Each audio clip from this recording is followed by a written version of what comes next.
స్వరూపైన సభకి నమస్కారం. సూత మహానుభావుడు నైమిషారణ్యంలో శౌనకాది మహర్షులను ఉద్దేశించి ప్రసంగిస్తూ భాగవతం యొక్క ఫలితం, భాగవతం అసలు ఎందుకు వినాలి, భాగవతం వింటే కలిగేటటువంటి ప్రయోజనం ఏమిటి అన్నదాన్ని ఆవిష్కరించాడు. ప్రశ్న శౌనకాది మహర్షులు వేశారు.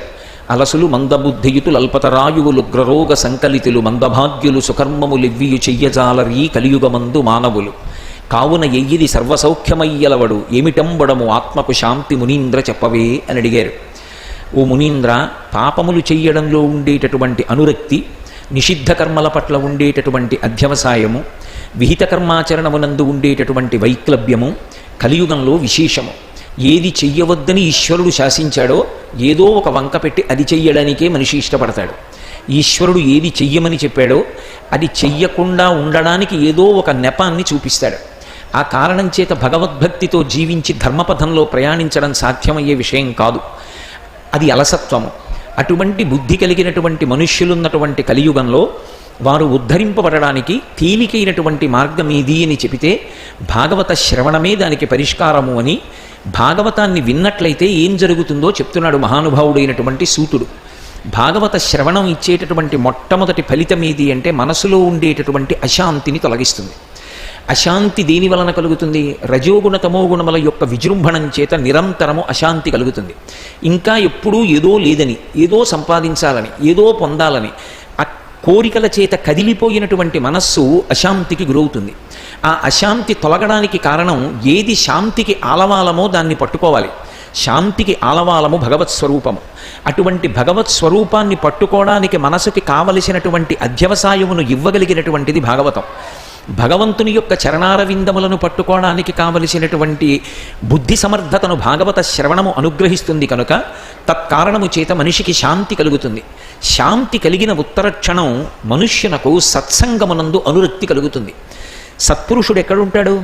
సత్పురుషుడు ఉండడానికి భూమి మీద వేరు స్థావరం ఉండదు. అందరితో కలిసే సత్పురుషుడు ఉంటాడు. సాలగ్రామం ఎక్కడుంటుంది? సాలగ్రామము కూడా అన్ని రాళ్లతో పాటు గులకరాళ్లలోనే ఉంటుంది. కానీ గులకరాళ్లలో మధ్య ఉన్న సాలగ్రామాన్ని గుర్తిరిగి వేరు చేసి తెచ్చి పూజాపీఠంలో పెట్టుకుని అభిషేకించి అర్చన చేసి తరించగలిగినటువంటి వాడు సాలగ్రామాన్ని గుర్తించగలిగినవాడు.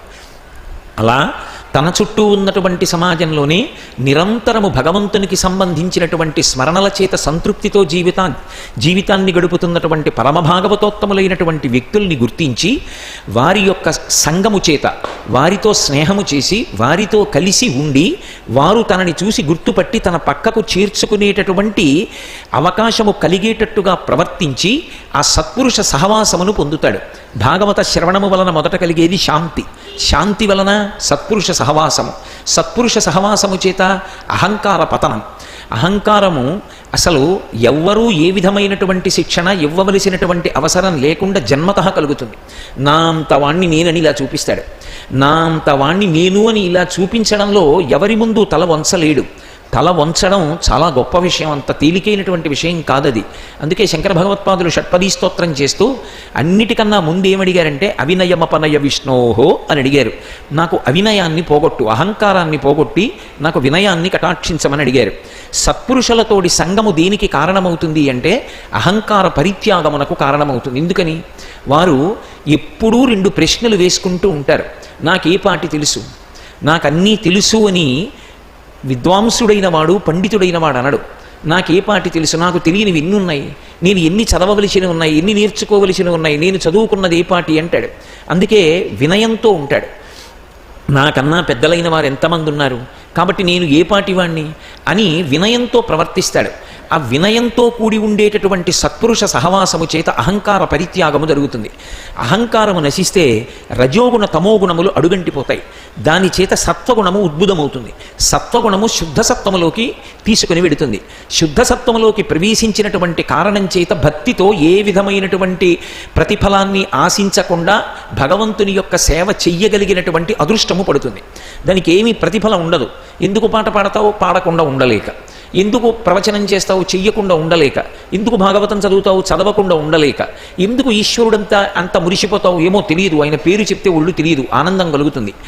ఇది ఆ స్థితి కలగాలి అంటే ఏ విధమైనటువంటి ప్రతిఫలాన్ని అపేక్షించకుండా మనస్సు భగవంతుడి పేరు చెప్పేటప్పటికి సంతోషపడిపోయి భగవత్ స్వరూపంగా సమాజాన్ని చూసి సేవ చేసి దాని చేత ఆనందమునందు గ్రుంకులిడగలిగినటువంటి స్థితికి ఎదిగితే దాని చేత చిత్తశుద్ధి ఏర్పడుతుంది. ఆ చిత్తశుద్ధి జ్ఞానమును పొందడానికి పాత్రతని కల్పిస్తుంది. ఆ పాత్రత ఒకనాడు ఈశ్వరుని యొక్క నిర్హేతుక కృపాకటాక్ష వీక్షణముల చేత జ్ఞాన సంప్రాప్తికి కారణమవుతుంది. ఆ జ్ఞానము సమస్తమైనటువంటి గత జన్మలలోని సంచిత కర్మ రాశి దగ్ధమవడానికి హేతు అవుతుంది. కర్మలన్నీ దగ్ధమైపోయిన కారణం చేత అనుభవించడానికి పాపపుణ్యాలు లేవు కనుక వేరొక జన్మ తీసుకోవలసినటువంటి అవసరం లేని పునరావృత్తి రహిత శాశ్వత శివ సాయుధ్య స్థితిని పొందడానికి కారణమవుతుంది. దీనికి ఎక్కడ ఉంటుంది విత్తనం అంటే భాగవతంలో ఉంటుంది. అందుకే భాగవత కథాశ్రవణం చేస్తే కలియుగంలో ఉండేటటువంటి సమస్త దోషములు విరిగిపోతాయి. అట్లా సమస్త దోషములకు పరిష్కారమును చూపించగలిగినటువంటి భాగవతాన్ని మీరు శ్రవణం చెయ్యండి. నేను మీకు భాగవతాన్ని ప్రవచనం చేస్తానని సూత మహర్షి నైమిషారణ్యంలో భాగవత ప్రవచనాన్ని ప్రారంభం చేశారు. ప్రారంభం చేస్తూ ధర్మరాజు గారు కురుక్షేత్రంలో అఖండ భూమండలాన్ని గెలిచినటువంటి వాడై పట్టాభిషిక్తుడయ్యాడు. పట్టాభిషిక్తుడై పరమ సంతోషంతో ఆయన రాజ్య పరిపాలన చేస్తున్నటువంటి కాలంలో ధృతరాష్ట్రుడు, గాంధారి మొదలైనటువంటి వాళ్ళు అరణ్యవాసానికి వెళ్ళిపోయారు. అంటే వానప్రస్థం కోసమని చెప్పి బయలుదేరి వెళ్ళిపోయారు. ఇంతలో శ్రీకృష్ణ నిర్యాణం కూడా జరిగిపోయింది. ఎందుచేత అంటే భాగవతం ప్రథమ స్కంధం శ్రీకృష్ణ నిర్యాణం గురించి మాట్లాడుతుంది. ఎందుకు అలా మాట్లాడవలసి వచ్చింది అంటే శ్రీకృష్ణ నిర్యాణం జరిగితే తప్ప పాండవులు స్వర్గారోహణ పర్వంలోకి వెళ్ళరు. వాళ్ళు కూడా శరీరములు విడిచిపెట్టేస్తే తప్ప ఉత్తరాధికారి అయినటువంటి పరీక్షిత్తుకి పట్టాభిషేకం జరగదు. పరీక్షిత్తుకి పట్టాభిషేకం జరిగితే తప్ప ఆయన రాజ్య పరిపాలన చేసి కలిని నిగ్రహించాడు. కలిని నిగ్రహించి వేటకు వెళ్ళి శమీక మహర్షి పట్ల ధూర్తతనంతో ప్రవర్తిస్తే తప్ప శాపవాక్కు అన్వయము కాదు. శాపము అన్వయమైతే తప్ప పరీక్షిత్తు ప్రాయోపవేశం చెయ్యడు. పరీక్షిత్తు ప్రాయోపవేశం చేస్తే తప్ప శుకమహర్షి వచ్చి భాగవతాన్ని ప్రారంభం చెయ్యడు. శుకమహర్షి భాగవతాన్ని ప్రారంభం చేసే పర్యంతము అవతారములకు సంబంధించినటువంటి విశేషాలు భాగవత సారం అందించడం సాధ్యం కాదు. అందుకని పరీక్షిత్తుని బయటికి తీసుకురావడానికి కథాక్రమం ప్రారంభమవుతుంది. ధర్మరాజు గారు రాజ్య పరిపాలన చేస్తున్నటువంటి రోజులలో ఇక ఆయన సమస్త భూమండలానికి మహారాజు, దుర్యోధనాదులు మడిసిపోయారు. అటువంటి సమయంలో వాళ్ళ దగ్గర సెలవు తీసుకుని కృష్ణ పరమాత్మ బయలుదేరడానికి సిద్ధంగా ఉన్నారు. భాగవతంలో ఈ ఘట్టం అత్యంత ప్రాణప్రదమైనటువంటి ఘట్టం. దీన్ని చాలా తేలికగా తీసుకోవడానికి వీల్లేదు. ఎందుకంటే భాగవతంలో మెరుపులు ఉంటాయి. ఆ మెరుపుల్ని జాగ్రత్తగా పట్టుకోగలగాలి. కృష్ణ భగవానుడు రథానికి ఉండేటటువంటి ఆ స్తంభాన్ని ఒకదాన్ని చేయూతగా పట్టుకుని ఒక కాలు ఎత్తి రథానికి సంబంధించిన పాదపీఠం మీద ఉంచి కుంతి పాండవుల వద్ద సెలవు పుచ్చుకొని ఇక రథాన్ని అధిరోహించడానికి సిద్ధపడుతున్నాడు. ఈలోగా ఉత్తర పరుగున వచ్చింది. ఉత్తర అభిమన్యుని యొక్క భార్య కాబట్టి ధర్మరాజాదులకు సాక్షాత్తుగా కోడలు. ఎందుచేత అంటే అర్జునుని యొక్క కుమారుడు అభిమన్యుడు, అభిమన్యుని భార్య ఉత్తర కనుక ధర్మరాజాదులకు కూడా కోడలు. నిన్ననే మీతో మనవి చేశాను, పాండవుల యొక్క వంశాంకురములు అన్నీ కూడా అశ్వత్థామ యొక్క మహోగ్రమైనటువంటి ఆవేశమునందు సంహరింపబడ్డాయి. కాబట్టి రాజ్యమునకు ఉత్తరాధికారి లేడు. ఇంత అఖండమైన సామ్రాజ్యాన్ని పొందారు. కానీ పట్టాభిషేకం చెయ్యడానికి ఇప్పుడు అభిమన్యుడు కూడా లేడు, శరీరం విడిచిపెట్టాడు. అభిమన్యుని యొక్క భార్య అయిన ఉత్తరా గర్భమునందు ఒకే ఒక్క మొలక పెరుగుతోంది. ఆ పిల్లవాడే ఉత్తరాధికారి. అటువంటి సమయంలో ఉత్తర పరుగున వచ్చి శ్రీకృష్ణ భగవానుని యొక్క పాదాలు పట్టుకుని ఒక అద్భుతమైనటువంటి మాట అంది. చెల్లెలి కోడల, నీదు మేనల్లుడు శత్రువుల చేత హతుడయ్యను, సంపులార విందలోచన భళ్ళాగ్ని ననంచి శిశువు బ్రతికింపగదే అందావిడ.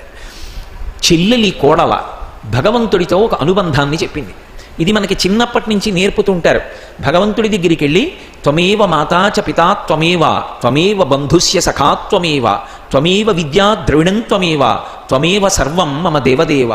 నీవే తల్లి, నీవే తండ్రి, అమ్మా అయ్య అటంచు ఎవ్వరిని నేనన్నం శివా నిన్నేను సుమి. నీమది తల్లి తండ్రులటంచుం చూడగాబోకు, నాకిమ్మై తల్లియు తండ్రియున్ కరుణ నీవే కాక సంసారపుం చిమ్మంచీకటి కప్పకుండా కనుమా శ్రీకాళహస్తీశ్వర అంటాడు దుర్జటి. నేను ఎవరినైనా అమ్మా అంటే నా తల్లి పార్వతీదేవిని, నాన్న అంటే నా తండ్రి పరమశివుణ్ణే అంటాడు. అలా భగవంతుడితోడి ఒక అనుబంధం ఉండాలి.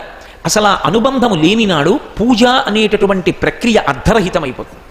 ప్రతిరోజు పూజామందిరంలో ప్రవేశించి యాంత్రికంగా ఒక తులసిదళం ఉంచడం ఎప్పుడూ పూజ అని అనిపించుకోదు.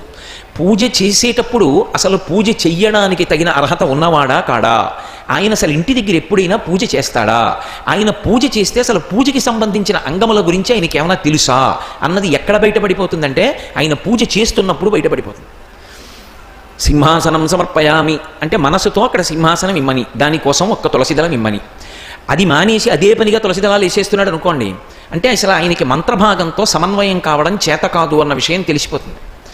పూజయందు శ్రద్ధ ఎప్పుడు ఏర్పడుతుంది అంటే అవి విగ్రహాలు కావు, పరమాత్మ నా ఇంట వసించి ఉన్నాడు, నా పూజామందిరంలో ఆయన ఉన్నాడు అన్నప్పుడు చేసేటటువంటి ఉపచారంలో భక్తి ఉంటుంది. అవి నేను కొని తెచ్చిన విగ్రహాలు అన్న భావన ఉన్ననాడు చెయ్యి తగిలినా కింద పడిపోయినా ఏమైపోయినా మధ్యలో ఏం మాట్లాడినా ఎలా పూజ చేసినా అడిగేవాడు ఉండడన్న భావన ఉంటుంది. కాదు, శ్రద్ధ అన్న మాటకు అర్థం అక్కడే ఉంటుంది. వాడు ఉన్నాడు అన్న భావన. ఉత్తర అప్పటి వరకు కనపడదు, కానీ ఆమె గుర్తించింది సర్వలోకేశ్వరుడు శ్రీకృష్ణ భగవానుడు. నా మామగారులు ధర్మరాజు, భీముడు, అర్జునుడు, నకులుడు, సహదేవుడు ఇక్కడే ఉన్నారు. బాహ్యంలో వీళ్లే సంహరించారు కౌరవ సైన్యాన్నంతటినీ.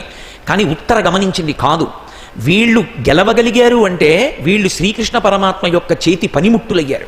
శ్రీకృష్ణ పరమాత్మ యొక్క అనుగ్రహం ఉంది కాబట్టి గెలవగలిగారు. రక్షకుడైన వాడు పరమేశ్వరుడు ఒక్కడే, భగవంతుడు రక్షకుడు. ఎక్కడ ఉండండి ఆయన అనుగ్రహము ఉంటే ఎవరో ఒకరి ద్వారా రక్షింపబడతారు, నిమిత్తంగా వ్యక్తి కనపడతారు. కానీ ఆ వ్యక్తి రూపంలో వచ్చే రక్షణకి కారణమైన వాడు ఎవరు అంటే భగవంతుడే. ఆ భగవంతుని యొక్క అనుగ్రహానికి మనం పాత్రత పొందిన నాడు ఆయన కన్నా రక్షకుడు లోకంలో ఉండడు. అందుకే 5 మామగారులని విడిచిపెట్టింది. అందున గాంధీవం పట్టుకోగలిగినటువంటి అర్జునుడు అక్కడే ఉన్నాడు. 2 చేతులతో బాణములు ప్రయోగించగలిగినటువంటి వాడు, అరివీర భయంకరుడు. అటువంటి అర్జునుడు మామగారు అక్కడ ఉండగా విడిచిపెట్టి కృష్ణ భగవానుడి యొక్క పాదములు పట్టుకుంది. ఒక అనుబంధాన్ని చెప్పుకుంది. ఇది భగవంతుడితో ఒక అనుబంధం ఉండాలి. తల్లి అని ప్రేమగా పిలవగలగాలి, తండ్రి అని ప్రేమగా పిలవగలగాలి. త్యాగరాజస్వామి కీర్తనలు చేస్తూ సీతమ్మ తల్లితో ఒక మాట అంటారు, అమ్మా సీతమ్మ, ఎప్పటి నుంచో నువ్వు వంట చేస్తున్నావు, రామలక్ష్మణులకు ఇద్దరికి అన్నం పెడుతున్నావు. ఆ మాట అనాలి అంటే, ఒక కీర్తన చెయ్యాలి అంటే దానికి వెనక బాగా చదువుకున్న సంస్కార బలం ద్యోతకమవుతూ ఉంటుంది. రామాయణం త్యాగరాజు గారు చదివారు అని నేనంటే అంతకన్నా పేలవమైన మాట ఇంకోటి ఉండదు. త్యాగరాజు గారు రామాయణం చదవడం అంటే ఏమిటి, నేను ఆయనకి రామాయణం జీర్ణమైపోయింది. నచతేన వినా నిద్రా లభతే పురుషోత్తమ అంటారు. మృష్ణమన్నముపానీతమశ్నాతి నిచితం వినా అంటారు బాలకాండలో వాల్మీకి మహర్షి. పక్కన లక్ష్మణస్వామి లేకపోతే రాముడు అన్నం తిండవు, లక్ష్మణుడు లేకపోతే నిద్రపోడు. అందుకే త్యాగరాజు గారు అంటారు, సీతమ్మ నువ్వు వంట వండి రామలక్ష్మణుల్ని కూర్చోపెట్టి అన్నం పెడతావు, ఎప్పుడూ నువ్వే పెడుతున్నావుగా, వంట మారితే కడుపు నిండా తినకపోవచ్చు. ఈ భార్య ఆయన ఎప్పుడు ఎటువంటి పదార్థాన్ని తింటాడో తెలుసుకుని ఏ పదార్థం ఆయన శరీర ఆరోగ్యాన్ని పాడు చేస్తుందో, అలా పాడైతే ఆయన చేయవలసినటువంటి కార్యాన్ని చెయ్యలేడేమోనని ఆయనకి ఏ పదార్థం వండి పెట్టాలో ఆ పదార్థాన్ని భార్య తెలుసుకుని వండి పెడుతుంది. అందుకే భార్య పక్కన లేదనుకోండి, అది వండి పెట్టినట్టు లేదు, అది లేదు కదూ, ఆరోగ్యం పాడైంది అంటాడు పురుషుడు. కాబట్టి అమ్మ నువ్వే వండిపెట్టు రామచంద్రమూర్తికి, నేను వండుతానంటలేదు, కానీ ఒక్కసారి వడ్డించని అమ్మ. పీటల మీదకి వచ్చి రామలక్ష్మణులు కూర్చుంటే సీతమ్మ వండిందే స్వామి అని నువ్వు అక్కడ నిలబడి ఇలా ఇలా సైగ చేస్తుంటే ఇవి ఎక్కువవి అంటుంటే నేను ఆ పదార్థాలు వడ్డిస్తానమ్మా అంటాడు. అది చొరవ, స్వాతంత్ర్యం. అడగాలి భగవంతుణ్ణి. ఉత్తర అలా అడిగింది కృష్ణ భగవానుణ్ణి, చెల్లెలి కోడవ అలా మొదలుపెట్టారు. ఇది పోతనగారి యొక్క వైభవం, ఇది పోతనగారి రచనా వైచిత్రి. ఎవరో తెలుసా నేను, కృష్ణ నీ చెల్లెలి కోడలనయ్యా. కృష్ణ భగవానుడి యొక్క చెల్లెలు సుభద్ర. ఆ సుభద్ర యొక్క కోడల్ని, అర్జునుడి భార్య సుభద్ర కాబట్టి ఆమె యొక్క కోడల్ని, నీదు మేనల్లుడు శత్రువుల చేత హతుడయ్యను, నీ మేనల్లుడు అభిమన్యుడు నువ్వు మేనమామగా ఉండగా పద్మవ్యూహంలో మరణించాడు. అంటే నిన్నెందుకు అడుగుతోవలసి వచ్చిందో తెలుసా, నాకు సర్వకాలముల యందు రక్షకుడు భర్త ఆయన లేడు, ఆయన మరణించాడు. మేనమామల ముద్దు మేలైన ముద్దు, తాతలకు తా ముద్దు తాను అబ్బాయి. మేనమామవి నువ్వు రక్షించాలి, సర్వజగద్రక్షకుడవి, దగ్గర లేననకు, నువ్వు తలుచుకుంటే రక్షించగలవు. కానీ నువ్వు అలా అభిమన్యుణ్ణి ప్రాణాలతో ఉంచకపోవడంలో కూడా ఏదో కారుణ్యం ఉండుంటుంది, అందుకని ఉంచలేదు. నీదు మేనల్లుడు శత్రువుల చేత హతుడయ్యను, శత్రువుల చేత సంహరింపబడ్డాడు. సంపులారవిందలోచన, నేనలా పిలుస్తున్నప్పుడు బాగా అరవిరిసిన తామర పూలలా కళ్ళు తెరుచుకు చూస్తున్నావే, నీకు తెలియదా ఏం జరుగుతోందో? ఎంత చమత్కారంగా మాట్లాడిందో. భళ్ళాగ్ని ననంచి శిశువు బ్రతికింపగదే. బ్రహ్మాండమైనటువంటి అగ్నిహోత్రం ఒకటి నా కడుపులోకి ప్రవేశించింది. ఎక్కడి నుంచో ఒక బాణం వచ్చింది. ఆ బాణం అగ్నిని విరజిమ్ముతోంది.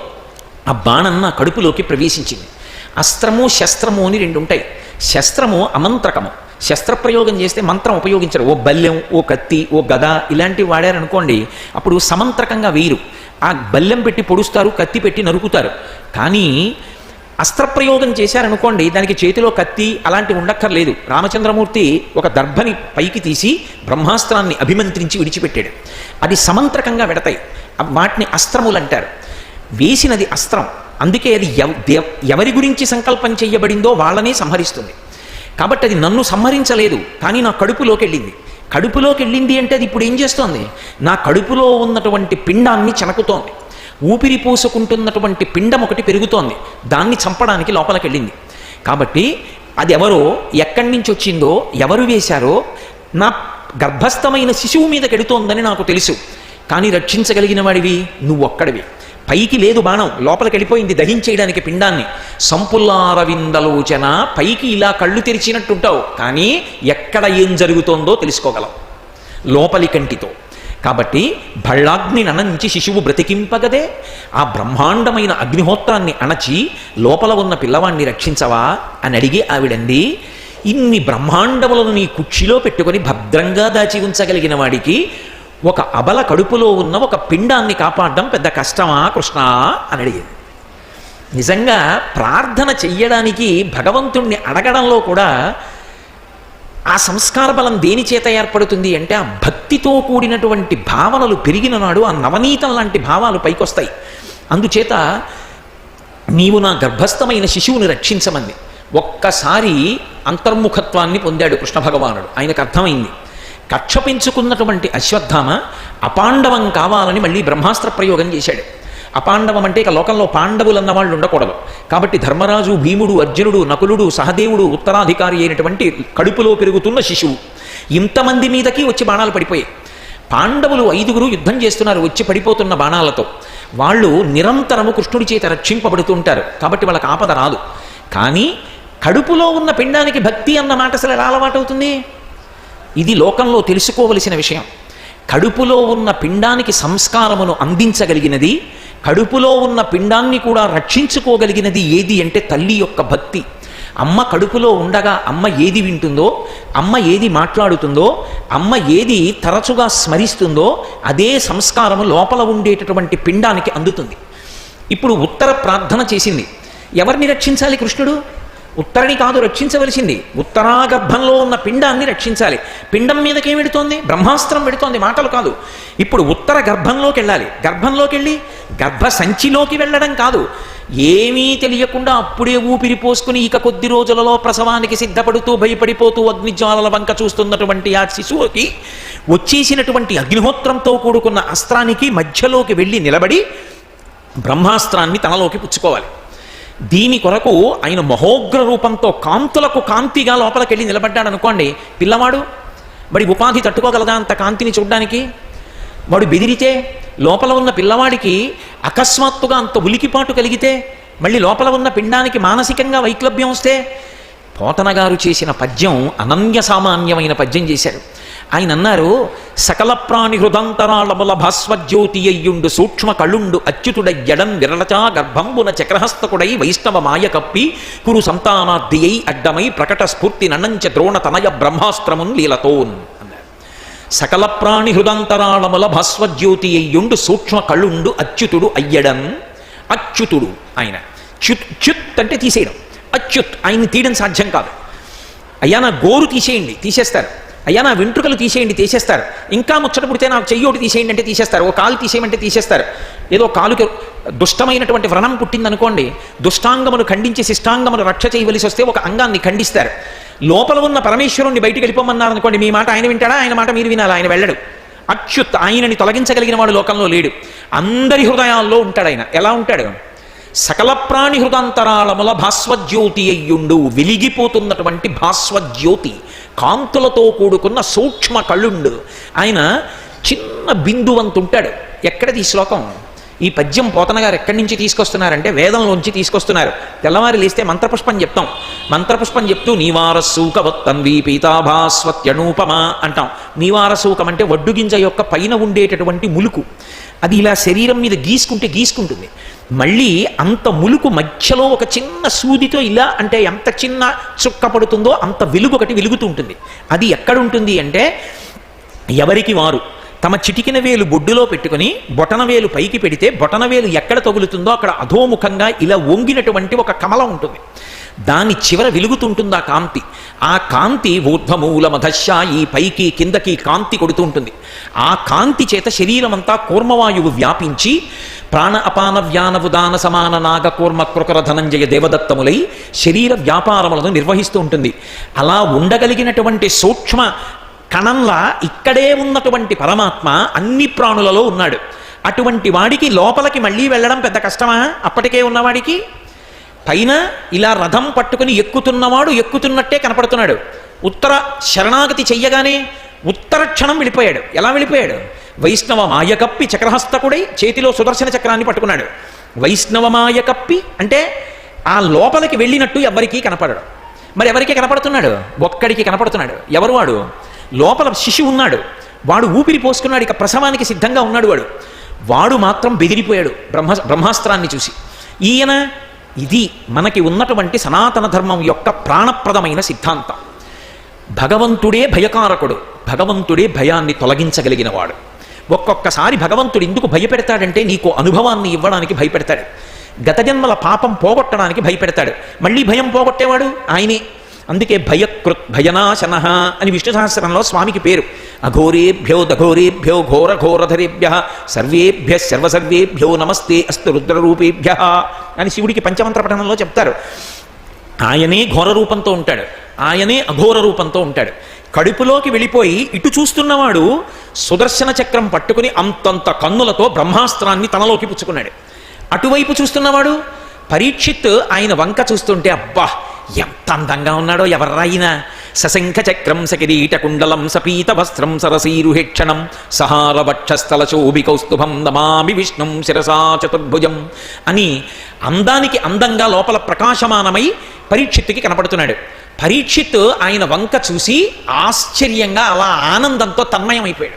పిల్లవాడికి ఏ ఆపద కలగలేదు సరికదా, ఆనంద తన్మయత్వంతో ఉన్నాడు. అమ్మ ప్రతిరోజు పెద్దల దగ్గర వింటూ ఉంటే లోపల ఉండి వింటున్నాడు. అలా ఉన్నవాడే లోకమంతటా నిండి ఉంటాడు అని. వాడు ఇదిగో నాకు ఇప్పుడు కడుపులో కనపడుతున్నాడు అకస్మాత్తుగానని పొంగిపోయాడు. చూస్తున్నాడు ఆయన్ని. ఆయన సకల ప్రాణి హృదంతరాళములభ స్వజ్యోతి అయ్యుండు సూక్ష్మ కళ్ళుండచ్యుతుడయ్యడన్ విరటజా గర్భంబున వైష్ణవ మాయగప్పి చక్రహస్తకుడై ప్రకట స్ఫూర్తి నలంచ ద్రోణతనయ బ్రహ్మాస్త్రమున్ లీలతోన్ అశ్వత్థామ విడిచిపెట్టినటువంటి బ్రహ్మాస్త్రాన్ని అతి లీల ఏం కష్టపడకుండా అణిచి తనలోకి తీసేసుకుని ఆ లోపల ఉన్నటువంటి పిండాన్ని రక్షించాడు. రథం దగ్గర ఉన్న కృష్ణుడు అంతర్ధానం అయిపోయాడు అనుకుంటున్నారా? కాదు. ఇక్కడ ఉన్నవాడు ఇక్కడే ఉన్నాడు. ఉత్తర అక్కడే మాట్లాడుతోంది. లోపలికి వెళ్ళిపోవడం ఉత్తరాగర్భంలోకి ఉత్తరాగర్భాన్ని రక్షించేయడం కూడా అయిపోయింది. తన యొక్క అనుగ్రహం చేత పాండవులందరినీ రక్షించడం కూడా అయిపోయింది. బ్రహ్మాస్త్రాన్ని ఉపసంహారం చేయించడం కూడా పూర్తయిపోయింది. తాను అప్పుడే అక్కడే మాట్లాడుతున్నవాడిలాగే ఉన్నాడు. దీని గొప్పతనం ఏమిటంటే శరణాగతి అంత శక్తివంతం. శరణాగతి కేవలం నోటితో చెప్పేది కాదు.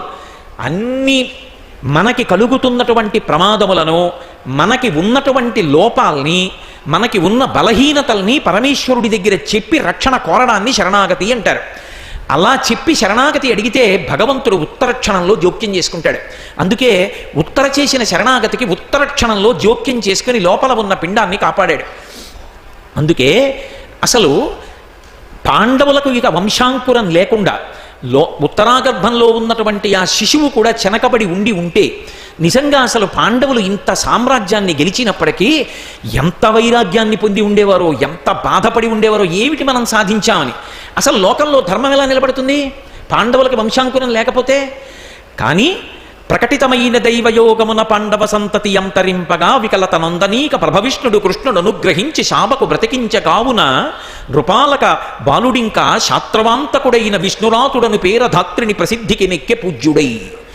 అసలు నిజానికి పాండవుల యొక్క వంశాంకురం నశించిపోవలసినటువంటి సమయంలో ప్రభవిష్ణుడు కృష్ణుడు అనుగ్రహించి శాపకు బ్రతికించగావున కృష్ణ భగవానుడు అనుగ్రహించి ఉత్తరాగర్భంలోకి ప్రవేశించి పిల్లవాడిని రక్షించాడు కాబట్టి ఆ పిల్లవాడికి విష్ణురాతుడు అని పేరు పెట్టారంటే విష్ణువు చేత రక్షింపబడినవాడు అని పేరు పెట్టారు. ఆయన గొప్ప భక్తి తత్పరుడు అయ్యాడు, మహాధర్మాత్ముడయ్యాడు. తాతగారు పెట్టిన పేరు, ధర్మరాజు పెట్టిన పేరు విష్ణురాతుడు. కానీ ఆ పిల్లవాడు ఏం చేసేవాడు, సభ తీర్చి పిల్లవాడిని తీసుకొచ్చి ఒళ్ళో కూర్చోబెట్టుకునేవాడు. ధర్మరాజు గారు ఒళ్ళో కూర్చోబెట్టుకుంటే అందరి వంక ఇలా పరీక్షగా చూస్తుండేవట. ఆ పిల్లవాడి దగ్గరికి వెళ్ళి ఎందుకురా అలా చూస్తుంటావు అందరినీ అని అడిగితే, తన తల్లి కడుపు లోపలమును చూచిన రూపము ఈ జగత్తు నెల్ల కలదని పెద్దలు చెప్పగా పరీక్షించి చూడ జనుల ఎలగో పరీక్షిన్నరేంద్రుడు అనిరి నరేంద్ర. తన తల్లి కడుపులో ఉండగా బ్రహ్మాస్త్రం వచ్చి తనని చెనకుతున్నప్పుడు రక్షించినటువంటి చతుర్భుజుడైనటువంటి శంఖచక్రగదా పద్మములను పట్టుకున్నటువంటి పీతాంబరధారి అయిన ఆ విష్ణుస్వరూపం ఈ జగత్తునంతటా వ్యాపించి ఉన్నదని తన తల్లి కడుపులో ఉండగా పెద్దలు చెప్పగా విన్నటువంటి ఆ పిల్లవాడు మళ్ళీ ఆ రూపంతో ఎక్కడైనా ఎప్పుడైనా కనపడతాడా అని పరీక్షగా చూసిన కారణం చేత పరీక్షిత్ అని పిలిచారు. ఈ ఘట్టం జరిగిన తరువాత ఉత్తరాగర్భంలో ఉన్నటువంటి పిల్లవాడిని కృష్ణ భగవానుడు రక్షిస్తే స్తోత్రం ఎవరు చేశారు అంటే కుంతీదేవి చేసింది. భీష్మాచార్యుల వారంతటి వాడు శరీరత్యాగం చేసే ముందు ఎవరి గురించి మాట్లాడాడు అంటే కుంతీదేవి గురించి మాట్లాడాడు. ఈ లోకంలో బహుశः కష్టాలు అనుభవించడం కోసమే పుట్టినది ఎవరైనా ఉంటే కుంతీదేవి ఒక్కతే, మహాతల్లి. అటువంటి కుంతీదేవి సంతోషంగా ఉందా? ఎంత బాధపడుతోందో ఈ ఆపద కలిగి పాండవుల బిడ్డలందరూ మరణించారని అంటాడు. కుంతీదేవి లాంటి వ్యక్తి మీకు మహాభారతంలో ఇంకొక స్త్రీ కనపడదు. ఎందుచేత అంటే మహాతల్లి ఎన్ని కష్టాలు పడిందో ఆవిడకున్నటువంటి ప్రేమ అనితర సాధ్యం. ఎవరైనా తన పిల్లల్ని ప్రేమతో పెంచుతారు, కానీ తన సవతి బిడ్డలైనటువంటి మాద్రి సంతానం నకుల సహదేవుల్ని తన బిడ్డలైనటువంటి ధర్మరాజు, భీముడు, అర్జునుడి కన్నా ఎక్కువ ప్రేమతో పెంచింది. అంత మాత్సర్యం లేకుండా అంత ప్రేమతో పెంచగలిగినటువంటి తల్లి కుంతీదేవి ఒక్కతే. కుంతీదేవి యొక్క ప్రేమ, ఆవిడ యొక్క సౌశీల్యం భారతంలో చదివితే అబ్బా అనితర సాధ్యం ఇటువంటి స్త్రీ అనిపిస్తుంది. బహుశా మహిళా లోకానికంతటికీ ఒక మణిపూస కుంతీదేవి. అటువంటి కుంతీదేవి కృష్ణ పరమాత్మను ఉద్దేశించి ఒక గొప్ప ప్రార్థన చేసింది. అసలు కృష్ణ నువ్వు ఈ లోకంలో ఎందుకు అవతరించావు అని అడిగితే నాకు ఒక కారణం కనపడుతోంది. ధర్మరాజుకి ప్రాపుగా నిలబడి తండ్రి లేని ధర్మరాజుకి తండ్రివై, తల్లివై, గురుడవై, పెద్దవై కాపాడి ఆయన యొక్క యశస్సు దిగంతముల యందు వ్యాపింప చెయ్యడానికి నువ్వు పుట్టావా అని నాకు ఒక అనుమానం. పెద్దలు అలాగే అంటారు కృష్ణ అంది. ఎంత సారవంతమైన మాట అందో చూడండి. ధర్మరాజుకి ఏం కావాలి? ధర్మం కావాలి. ధర్మం పట్టుకున్నవాడు అడగక్కర్లేదు, పరమాత్మ యొక్క రక్షణ దొరుకుతుంది అని లోకానికి చాటి చెప్పడానికి కృష్ణ అవతార స్వీకారం చేశావా? కాదు. దేవకీ వసుదేవులు చేసినటువంటి అపూర్వమైనటువంటి తపస్సుకి ఫలితంగా నువ్వు కుమారుడిగా వచ్చావు అంటారు. కృష్ణ ఆ కారణం చేత వచ్చావా? కాదు. ఎంతోమంది పరమభక్తులైనటువంటి వారు ఎలుగెత్తి ప్రార్థన చేసినంత మాత్రం చేత రక్షణ చేస్తుంటావు. అలా రక్షించడం కోసం వచ్చావా కృష్ణ? ఏది ఏమైనప్పటికీ నా జీవితం నిండా వైక్లభ్యాలే. కుంతి ఆ సమయంలో ప్రార్థన చేసి మాట్లాడింది. పోతన గారు దానికి నేపథ్యం మాట్లాడలేదు. ఎందుకు ఆవిడ అంత గొప్ప ప్రార్థన చేసింది అంటే కుంతి జీవితాన్ని వెనక్కి చూడాలి. ఎన్ని కష్టాలు పడిందో జీవితంలో. సాధారణంగా చిన్నపిల్లలకి, ఇంకా పెళ్లి కాని పిల్లలు, గారాబు పిల్లలు ఉంటారు. పుట్టినది ఒక చోట, పెరిగినది ఒక చోట. పెంపుడు కూతురుగా పెరిగింది కుంతిభోజుడికి. ఆడపిల్ల ఇంట పెరుగుతుంటే ఆడపిల్లకి ఇబ్బంది రాకుండా తల్లిదండ్రులు చూసుకుంటారు. దుర్వాసో మహర్షి వస్తే మహాకోపధారి ఏ శాపమిస్తాడోనని భయపడి కుంతిభోజుడు కుంతీదేవిని వినియోగించాడు, నువ్వు సేవ చేయమని. ఇదిగో స్నానానికి ఎడుతున్నాను, వంట చేసి పెట్టనేవాడు పొద్దున్న. ఆయన పొద్దున్న స్నానానికి వెళ్ళినవాడు రాత్రి 1 గంటకు వచ్చేవాడు. వంట ఉందా సిద్ధంగానని. ఎంగిలి చేయకూడదు, మెతుకు ముందు తినకూడదు. రాత్రి 1 గంటకి పరమప్రసన్నంగా వడ్డించేది. అంతా అయిపోయిన తర్వాత ఒక రోజున వెళ్ళిపోతూ నువ్వు ఏ దేవతల్ని పిలిస్తే వాళ్ళు వచ్చి నీకు కావలసినటువంటి వరాలు అనుగ్రహిస్తారు, మంత్రోపదేశం చేస్తున్నానని మంత్రం ఇచ్చి వెళ్ళిపోయాడు. దుర్వాసుడికి సేవ చేసి వరం పొందడం తప్ప ఆయన నుండి ఏ విధమైనటువంటి ఇబ్బంది ఎదుర్కోనటువంటి ఓర్పు కలిగిన మూర్తి కుంతిదేవి చిన్నతనం నుంచి.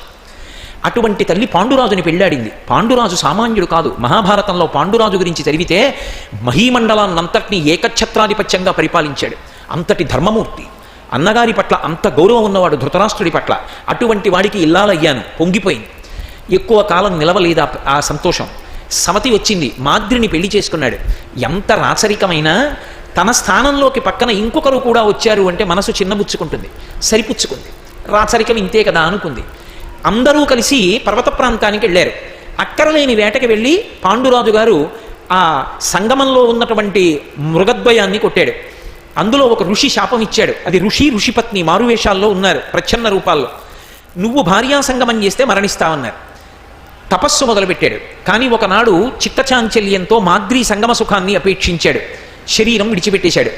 మాద్రి, నేను ఈ పిల్లల్ని పెంచి పెద్ద చేయలేను, అవతల ఉన్న వాళ్ళు ధృతరాష్ట్రుడు దుర్యోధనాదులు, నే తట్టుకోలేనని సతీసగమనం చేసేసింది. కుంతి 5 పిల్లల్ని పట్టుకుని గురుసభకి వెళ్ళింది. మొట్టమొదటి ప్రశ్న ఏమడుగుతారంటే, వాళ్ళు ఆడది జవాబు చెప్పలేని ప్రశ్న అడుగుతారు. వీళ్ళు పాండురాజు పిల్లలు కారు, వీళ్ళు దేవతల పిల్లలు కదా, వీళ్ళు ఎలా సింహాసనానికి వారసులు అంటారు. ఆ మాట అడుగుతారని ఋషుల్ని తీసుకుని వెళ్ళింది. ఋషుల చేత జవాబు చెప్పించింది. సంతోషంగా ఉన్నాను అనుకుంది. లక్క ఇంట్లో పెట్టి కాల్చేశారు, బయటపడ్డారు. అబ్బో, ఇప్పుడు నేను భారతం అంతా ఎక్కడ చెప్పను. ఎన్ని కష్టాలు పడిందో మహాతల్లి, ఇన్ని కష్టాలు పడింది. చిట్ట చివరికి ఎలాగైతేనే అమ్మయ్యా ధర్మరాజు గారు అన్నీ గెలిచాడు. ఎప్పుడు ఇలా సంతోషంగా ఉన్నానేమో అనుకోవడం, ఉపద్రవం రావడం, బ్రతుకంతా కష్టాలే. ఎప్పుడూ సంతోషంగా ఆవిడ ఉన్నది లేదు. ఆవిడ కష్టాలకి పరాకాష్ట ఎక్కడొచ్చిందంటే, పాండవులు అరణ్యవాసం అజ్ఞాతవాసానికి వెళ్ళిపోతే పట్టెడు అన్నం తినడానికి ధృతరాష్ట్రుడి ఇంట్లో ఉంటే దుర్యోధనుడు ఎటువంటి మాటలు అంటాడో మనసు గాయపడుతుందని విదురుడి ఇంట్లో ఉంది మహాతల్లి. విదురుడి ఇంట్లో ఉండి పట్టెడు అన్నం తిని శరీరం నిలబెట్టుకోవలసి వచ్చింది. అన్ని కష్టాలు పడింది. ఆఖరికి ఉత్తరాగర్భంలో ఉన్న పిల్లవాడు కూడా వెళ్ళిపోతాడేమో అనుకున్నారు. కృష్ణుడు రక్షించాడు. ఆవిడంది, కృష్ణ, నీవు లేని పాండవులు ఎక్కడున్నారు? ఒకనొకనాడు లక్క ఇంట్లో పెట్టి కాల్చేశారు.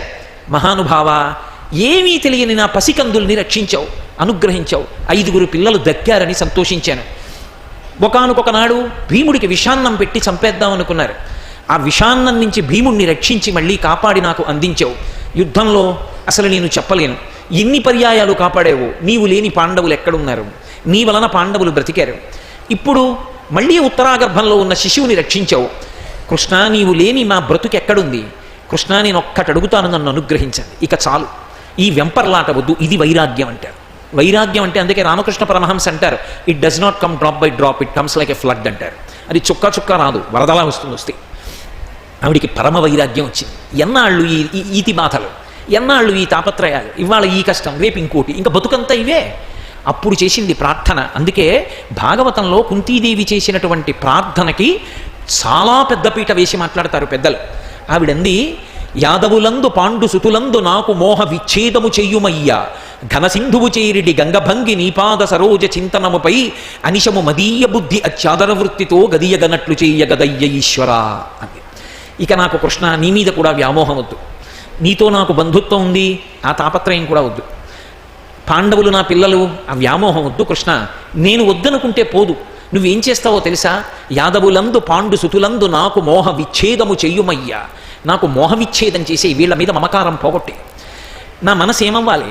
ఘనసింధువు చేరిడి గంగభంగి నీపాద సరోజ చింతనముపై అనిశము మదీయ బుద్ధి అత్యాదర వృత్తితో గదియగనట్లు చేయగదయ్య ఈశ్వర. ఎక్కడ పుట్టిందో గంగా? హిమవత్ పర్వతంలో. ఎవరు దారి చూపించారు? ప్రవహించి ప్రవహించి ప్రవహించి వెళ్ళిపోతుంటుంది. ముళ్ళకంపలు పైనుంచి ఇలా వాలి వీపు చీరుతాయి, బాధపడి ఆగదు. మహాత్ముడు అందులోకి వెళ్ళి స్నానం చేస్తాడు, సంతోషించి నిలబడదు. వీరొక ధూర్తుడు మూత్ర విసర్జన చేస్తాడు, బాధపడదు. పర్వతాల మించి కింద పడుతుంది, తల బద్దలవుతుంది, బెంగ పెట్టుకోదు. సాఫీగా ప్రయాణం చేస్తుంది, ఉల్లాసం పొందదు. రాత్రింబవళ్ళు ప్రయాణం చేసి చేసి చేసి చేసి సముద్రంలో కలిసిపోయిన గంగలా నిరంతరము నీ పాద సరోజ చింతనము తప్ప నాకు ఇంకొకటి లేకుండా ఎప్పుడూ కృష్ణ నీ పాదముల యందు భక్తిని నీవు నాకు కటాక్షించు. భక్తి ముహూర్తం పెట్టుకుంటే వచ్చేది కాదు. వచ్చే ఏకాదశి నుండి భక్తిగా ఉంటానండి అంటే రాదు. భక్తి ఎక్కడి నుంచి వస్తుంది అంటే భగవంతుని యొక్క అనుగ్రహం చేత వస్తుంది. అందుకే కుంతి ప్రార్థన పరిశీలించాలి. ఆయన అనుగ్రహం చేత భక్తి కలుగుతుంది, ఆయన అనుగ్రహం చేత ఉద్ధాన పతనముల యందు భక్తి దృఢతరమై నిలబడుతుంది. కాబట్టి కృష్ణ నాకు అటువంటి అనుగ్రహాన్ని, శ్రీకృష్ణ యదుభూషణ నరసఖ శృంగార రత్నాకర లోకద్రోహి నరేంద్రవంశదహన లోకేశ్వర దేవతా నీక బ్రాహ్మణ గో గణార్తి హరణ నిర్వాణ సంధాయక నీకు మృక్యద త్రుంపవే భవలతల్ నిత్యాను కంపానిధి అంది. ఈ ఒక్క పద్యం చాలు. కుంతీదేవికి కృష్ణుడు అర్థమయ్యాడు. భీష్ముడికి ఎంత అర్థమయ్యాడో కుంతీదేవికి అంతే అర్థమైపోయాడు. ఎంత గొప్ప ప్రార్థన చేసిందంటే ఇది నిత్యస్మరణీయం. కృష్ణ భగవానుడి మీద రోజు చెప్పుకోవలసినటువంటి పద్యం. శ్రీకృష్ణ యదుభూషణ నరసక శృంగార రత్నాకర, వీటికి నేను వ్యాఖ్యానం చెయ్యక్కర్లేదు, చదువుతుంటేనే అర్థమైపోతాయి. నరనారాయణులలో నరుని యొక్క స్నేహితుడా, నిర్వాణ సంధాయక, లోకద్రోహి నరేంద్రవంశదహన, లోకములను పీడించేటటువంటి రాజులైనటువంటి వారినందరినీ కూడా మట్టు పెట్టగలిగినటువంటి సమర్థత కలిగినటువంటి వాడా, నిర్వాణ సంధాయక, మోక్షమును అనుగ్రహించగలిగినటువంటి వాడా, గోగణార్తి హరణ, గోవులను భక్తులను కాపాడేటటువంటి వాడా, ఓ కృష్ణ నీకున్ మృక్యద త్రుంపవే భవలతల్, నీకు నమస్కారం చేస్తున్నాను. ఇది నమస్కారం యొక్క గొప్పతనం. ఒక్కసారి నమస్కారం జీవితంలో చేస్తే ఇక మళ్ళీ భగవంతుని యొక్క అనుగ్రహానికి తిరిగి ఉండదు. అందుకే ఒక గడుసు భక్తుడు ఒక మాట అన్నాడు, ఈశ్వర నేను గత జన్మలలో నీకు నమస్కారం చెయ్యలేదు, పుట్టాను. ఈశ్వర త్రికరణ శుద్ధిగా ఇప్పుడు నమస్కారం చేశాను, కాబట్టి ఇక మళ్ళీ చేయడానికి నేను ఉండను, ఇక పుట్టను. ఒక్క నమస్కారం అంత శక్తివంతమైంది. కాబట్టి నిర్వాణ సంధాయక నీకున్ మృక్యద త్రుంపవే భవలతల్, నా యొక్క భవలతలు ఈ కర్మ బంధనాలన్నింటినీ కూడా తెంపేవయ్యా. నిత్యానుకంపానిధి, అపారమైనటువంటి కరుణకి నిధి అయినటువంటి వాడా, ఓ కృష్ణ నన్ను కాపాడు అని అడిగింది. అంటే కుంతీదేవి పండిపోయినటువంటి స్థితిలో చేసినటువంటి పద్యాలు. అందుకే మనం కూడా పండాలి అంటే భాగవతంలో భీష్ముడు చేసినటువంటి పద్యాలు, కుంతీదేవి చేసినటువంటి పద్యాలు నిరంతరము ధారణలో ఉండాలి. తదనంతరము కృష్ణ భగవానుడు తన అవతారాన్ని పరిసమాప్తి చేశాడు. అవతార పరిసమాప్తి బెంగపెట్టుకోకండి. దశమస్కంధం వచ్చినప్పుడు నేను మళ్ళీ కృష్ణజననం అవి చెప్తాను. ఎందుకు కృష్ణ నిర్యాణం చెప్పవలసి ఉంటుందో నేను ఇందాకనే మీతో మనవి చేశా. లేకపోతే భాగవత ప్రారంభానికి శుకుడు వచ్చే అవకాశం ఉండదు. కాబట్టి కృష్ణ నిర్యాణం అయిపోయింది. కృష్ణ నిర్యాణం అయిన తర్వాత ఇక పాండవులు ఉండలేరు. అందుకే పాండవులు రాజ్యాన్నంతటినీ కూడా పరీక్షిత్తుకి పట్టాభిషేకం చేశారు. పట్టాభిషేకం చేసి ఉత్తర కుమారుని యొక్క కుమార్తె ఇరావతి ఆమెనిచ్చి వివాహం చేశారు పరీక్షిత్తుకి. కృపాచార్యుల వారు చిరంజీవి అయినటువంటి కృపాచార్యుణ్ణి పరీక్షిత్తుకి గురువుగా నియమించారు. ఆయన అండదండలలో రాజ్య పరిపాలన చెయ్యి.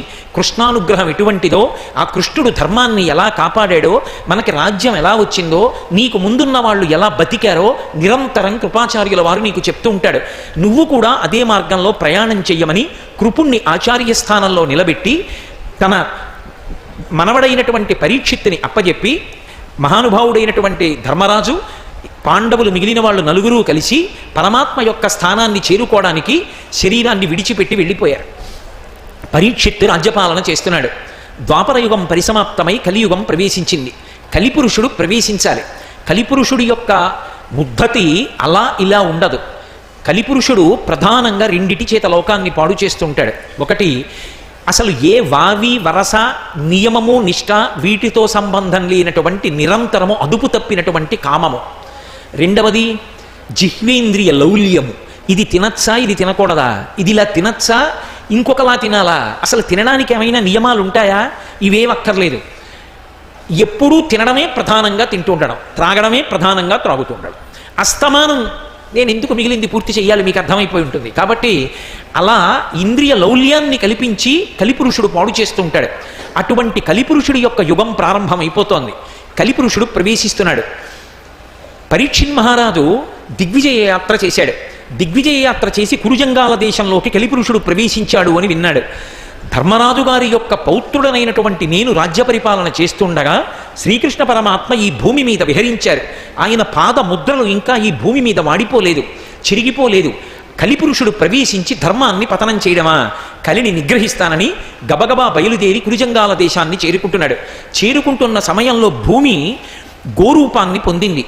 ఎప్పుడైనా మీరు బాగా జ్ఞాపకం పెట్టుకోవాలి, గోవు ఉండడం చతుష్పాద రూపంలో, అంటే 4 కాళ్ళు ఉన్నటువంటి పశువు రూపంలో ఉంటుంది. కానీ గోవు యొక్క పూజ పశువు యొక్క పూజ కాదు. గోపూజ పశుపూజ కాదు. గోపూజ పరదేవతా పూజ. మీరు పరదేవతకి నైవేద్యం పెట్టారనుకోండి, మీరు భక్తితో ఇస్తే ఆవిడ తింటుంది అని నమ్మకం. కానీ మీరు ప్రత్యక్షంగా పరదేవతకి ఓ అరటిపండు తినిపించాలంటే వర్ణాశ్రమములతో సంబంధం లేకుండా అందరూ అధికారులే. ఎప్పుడు అమ్మవారు గోరూపంలోకి వస్తే గోవుకి చేసిన ప్రదక్షిణం పరదేవతకి చేసిన ప్రదక్షిణం. అందుకే గో పూజకి కల్పం ఉంది. శృంగగిరి పీఠం వారు ప్రచురించారు ఆ కల్పాన్ని. పరమాద్భుతమైనటువంటి కల్పం. అందులో అసలు గోవుకి పూజ చేసేటప్పుడు గోవు యొక్క అంగములలో ఏ అవయవం మీద ఎవరు ఆవహించి ఉంటారో చెప్తారు. చెప్తూ ఆయా అవయవముల మీద పువ్వు వేసి పూజ చేస్తారు. చిత్రం ఏమిటంటే అది చేసేటప్పుడు పంచగవ్యాలు కూడా పాత్రలతో పెట్టి పూజ చేయాలి. అంత అద్భుతంగా పూజ చేసి స్కాంద పురాణాంతర్గతమైనటువంటి వ్యాసమహర్షికృతమైన గోసూక్తం చదివి పూజ చేస్తారు గోపూజ. అటువంటి గోవు భూమి ఎప్పుడైనా సరే గోరూపాన్నే పొందుతుంది, ఇంకొక రూపాన్ని పొందదు. ఎందుచేత అంటే గోవుకి ఆపద కలిగిందనుకోండి పరమాత్మ కన్ను ఎరుపు రంగులోకి మారుతుంది. గోవు లేదనుకోండి అసలు సనాతన ధర్మము నిలబడదు. ఎందుకు నిలబడదు అంటే ఒకటే కారణం, సనాతన ధర్మము దేని మీద ఆధారపడుతుందంటే యజ్ఞం మీద ఆధారపడుతుంది. యజ్ఞము అగ్నిహోత్రం మీద ఆధారపడుతుంది, అగ్నిహోత్రము మంత్రం మీద ఆధారపడుతుంది. మంత్రము తెలిసిన బ్రాహ్మణుడు ఉండొచ్చు, యజ్ఞం చేయడానికి భూశుద్ధికి గోమయంతో అలకాలి. గోమయంతో అలకలేదనుకోండి దేవతలు కూర్చోరు. ఎందుకు కూర్చోరు అంటే భూమికి శుద్ధి ఉంటే తప్ప ఎలా వచ్చి కూర్చుంటారు? కూర్చోలేరు. ఇంతకుముందు ఎవరెవరు అక్కడ తిరిగారో తెలియదు కాబట్టి అక్కడికి వచ్చి దేవతలు కూర్చునే అవకాశం ఉండదు. అలా కూర్చోవాలంటే గోమయంతో అలకాలి, భూశుద్ధి గోమయం చేత జరుగుతుంది. కాబట్టి గోవు లేదనుకోండి గోమయం ఎక్కడి నుంచి వస్తుంది? పేడ. ఆవు పాలు లేవు, హోమం ఎలా చేస్తారు? నెయ్యి లేదు, హోమం ఎలా చేస్తారు? మంత్రం వచ్చిన బ్రాహ్మణుడు ఉన్నాడు, గోవు లేదు, ఎలా జరుగుతుంది? అందుకే బ్రాహ్మణుడి కన్నా ముందు ఎవరు ఉండాలంటే గోవు ఉండాలి. గో బ్రాహ్మణేభ్యః శుభమస్తు నిత్యం లోకాః సమస్తాః సుఖినో భవంతు. గోవు బ్రాహ్మణుడు ఇద్దరు ఉంటే లోకానికి ఉపద్రవం వచ్చినా ఓ యజ్ఞం చేసి దేవతల యొక్క అనుగ్రహాన్ని మళ్ళీ సాధించి పెట్టి లోకమంతా సుభిక్షంగా ఉండేటట్టు చెయ్యగలరు. కాబట్టి గోవు అంత గొప్పది, గోవు మీద ధర్మం అంతా నిలబడింది. అందుకే యద్గృహే దుఃఖితాగావః సయాతి నరకన్నరః. ఏ ఇంట గోవు ఏడుస్తుందో ఆ ఇంట్లో ఉన్న వాళ్ళు నరకానికి వెళ్ళిపోతారు. ఏ ఇంట గోవులు సంతోషపడిపోతుంటాయో, ఏ యజమాని చేసినటువంటి సేవ చేత గోవులు ప్రసన్నమవుతుంటాయో, పరమానందాన్ని పొందుతుంటాయో, అటువంటి వారి వలన ఆ గోవులు సంతోషానికి కారణమవుతున్నాయో, ఆ గోవుల యొక్క సంతోషమునకు కారణమైన వారు ఎవరున్నారో వాళ్ళు దినదినాభివృద్ధిని పొందుతారు. ఎందుచేత అంటే అది పరదేవత యొక్క ప్రీతి. కాబట్టి భూదేవి కూడా ఎప్పుడైనా వెంటనే భగవానుడు పలకాలి అంటే గోరూపాన్ని ధరిస్తుంది, ధరించి నిలబడి పిలుస్తుంది శ్రీమన్నారాయణుణ్ణి. భూమి భూదేవిగా పిలిచిందనుకోండి చూస్తాననొచ్చు, నాకు తెలుసనొచ్చు.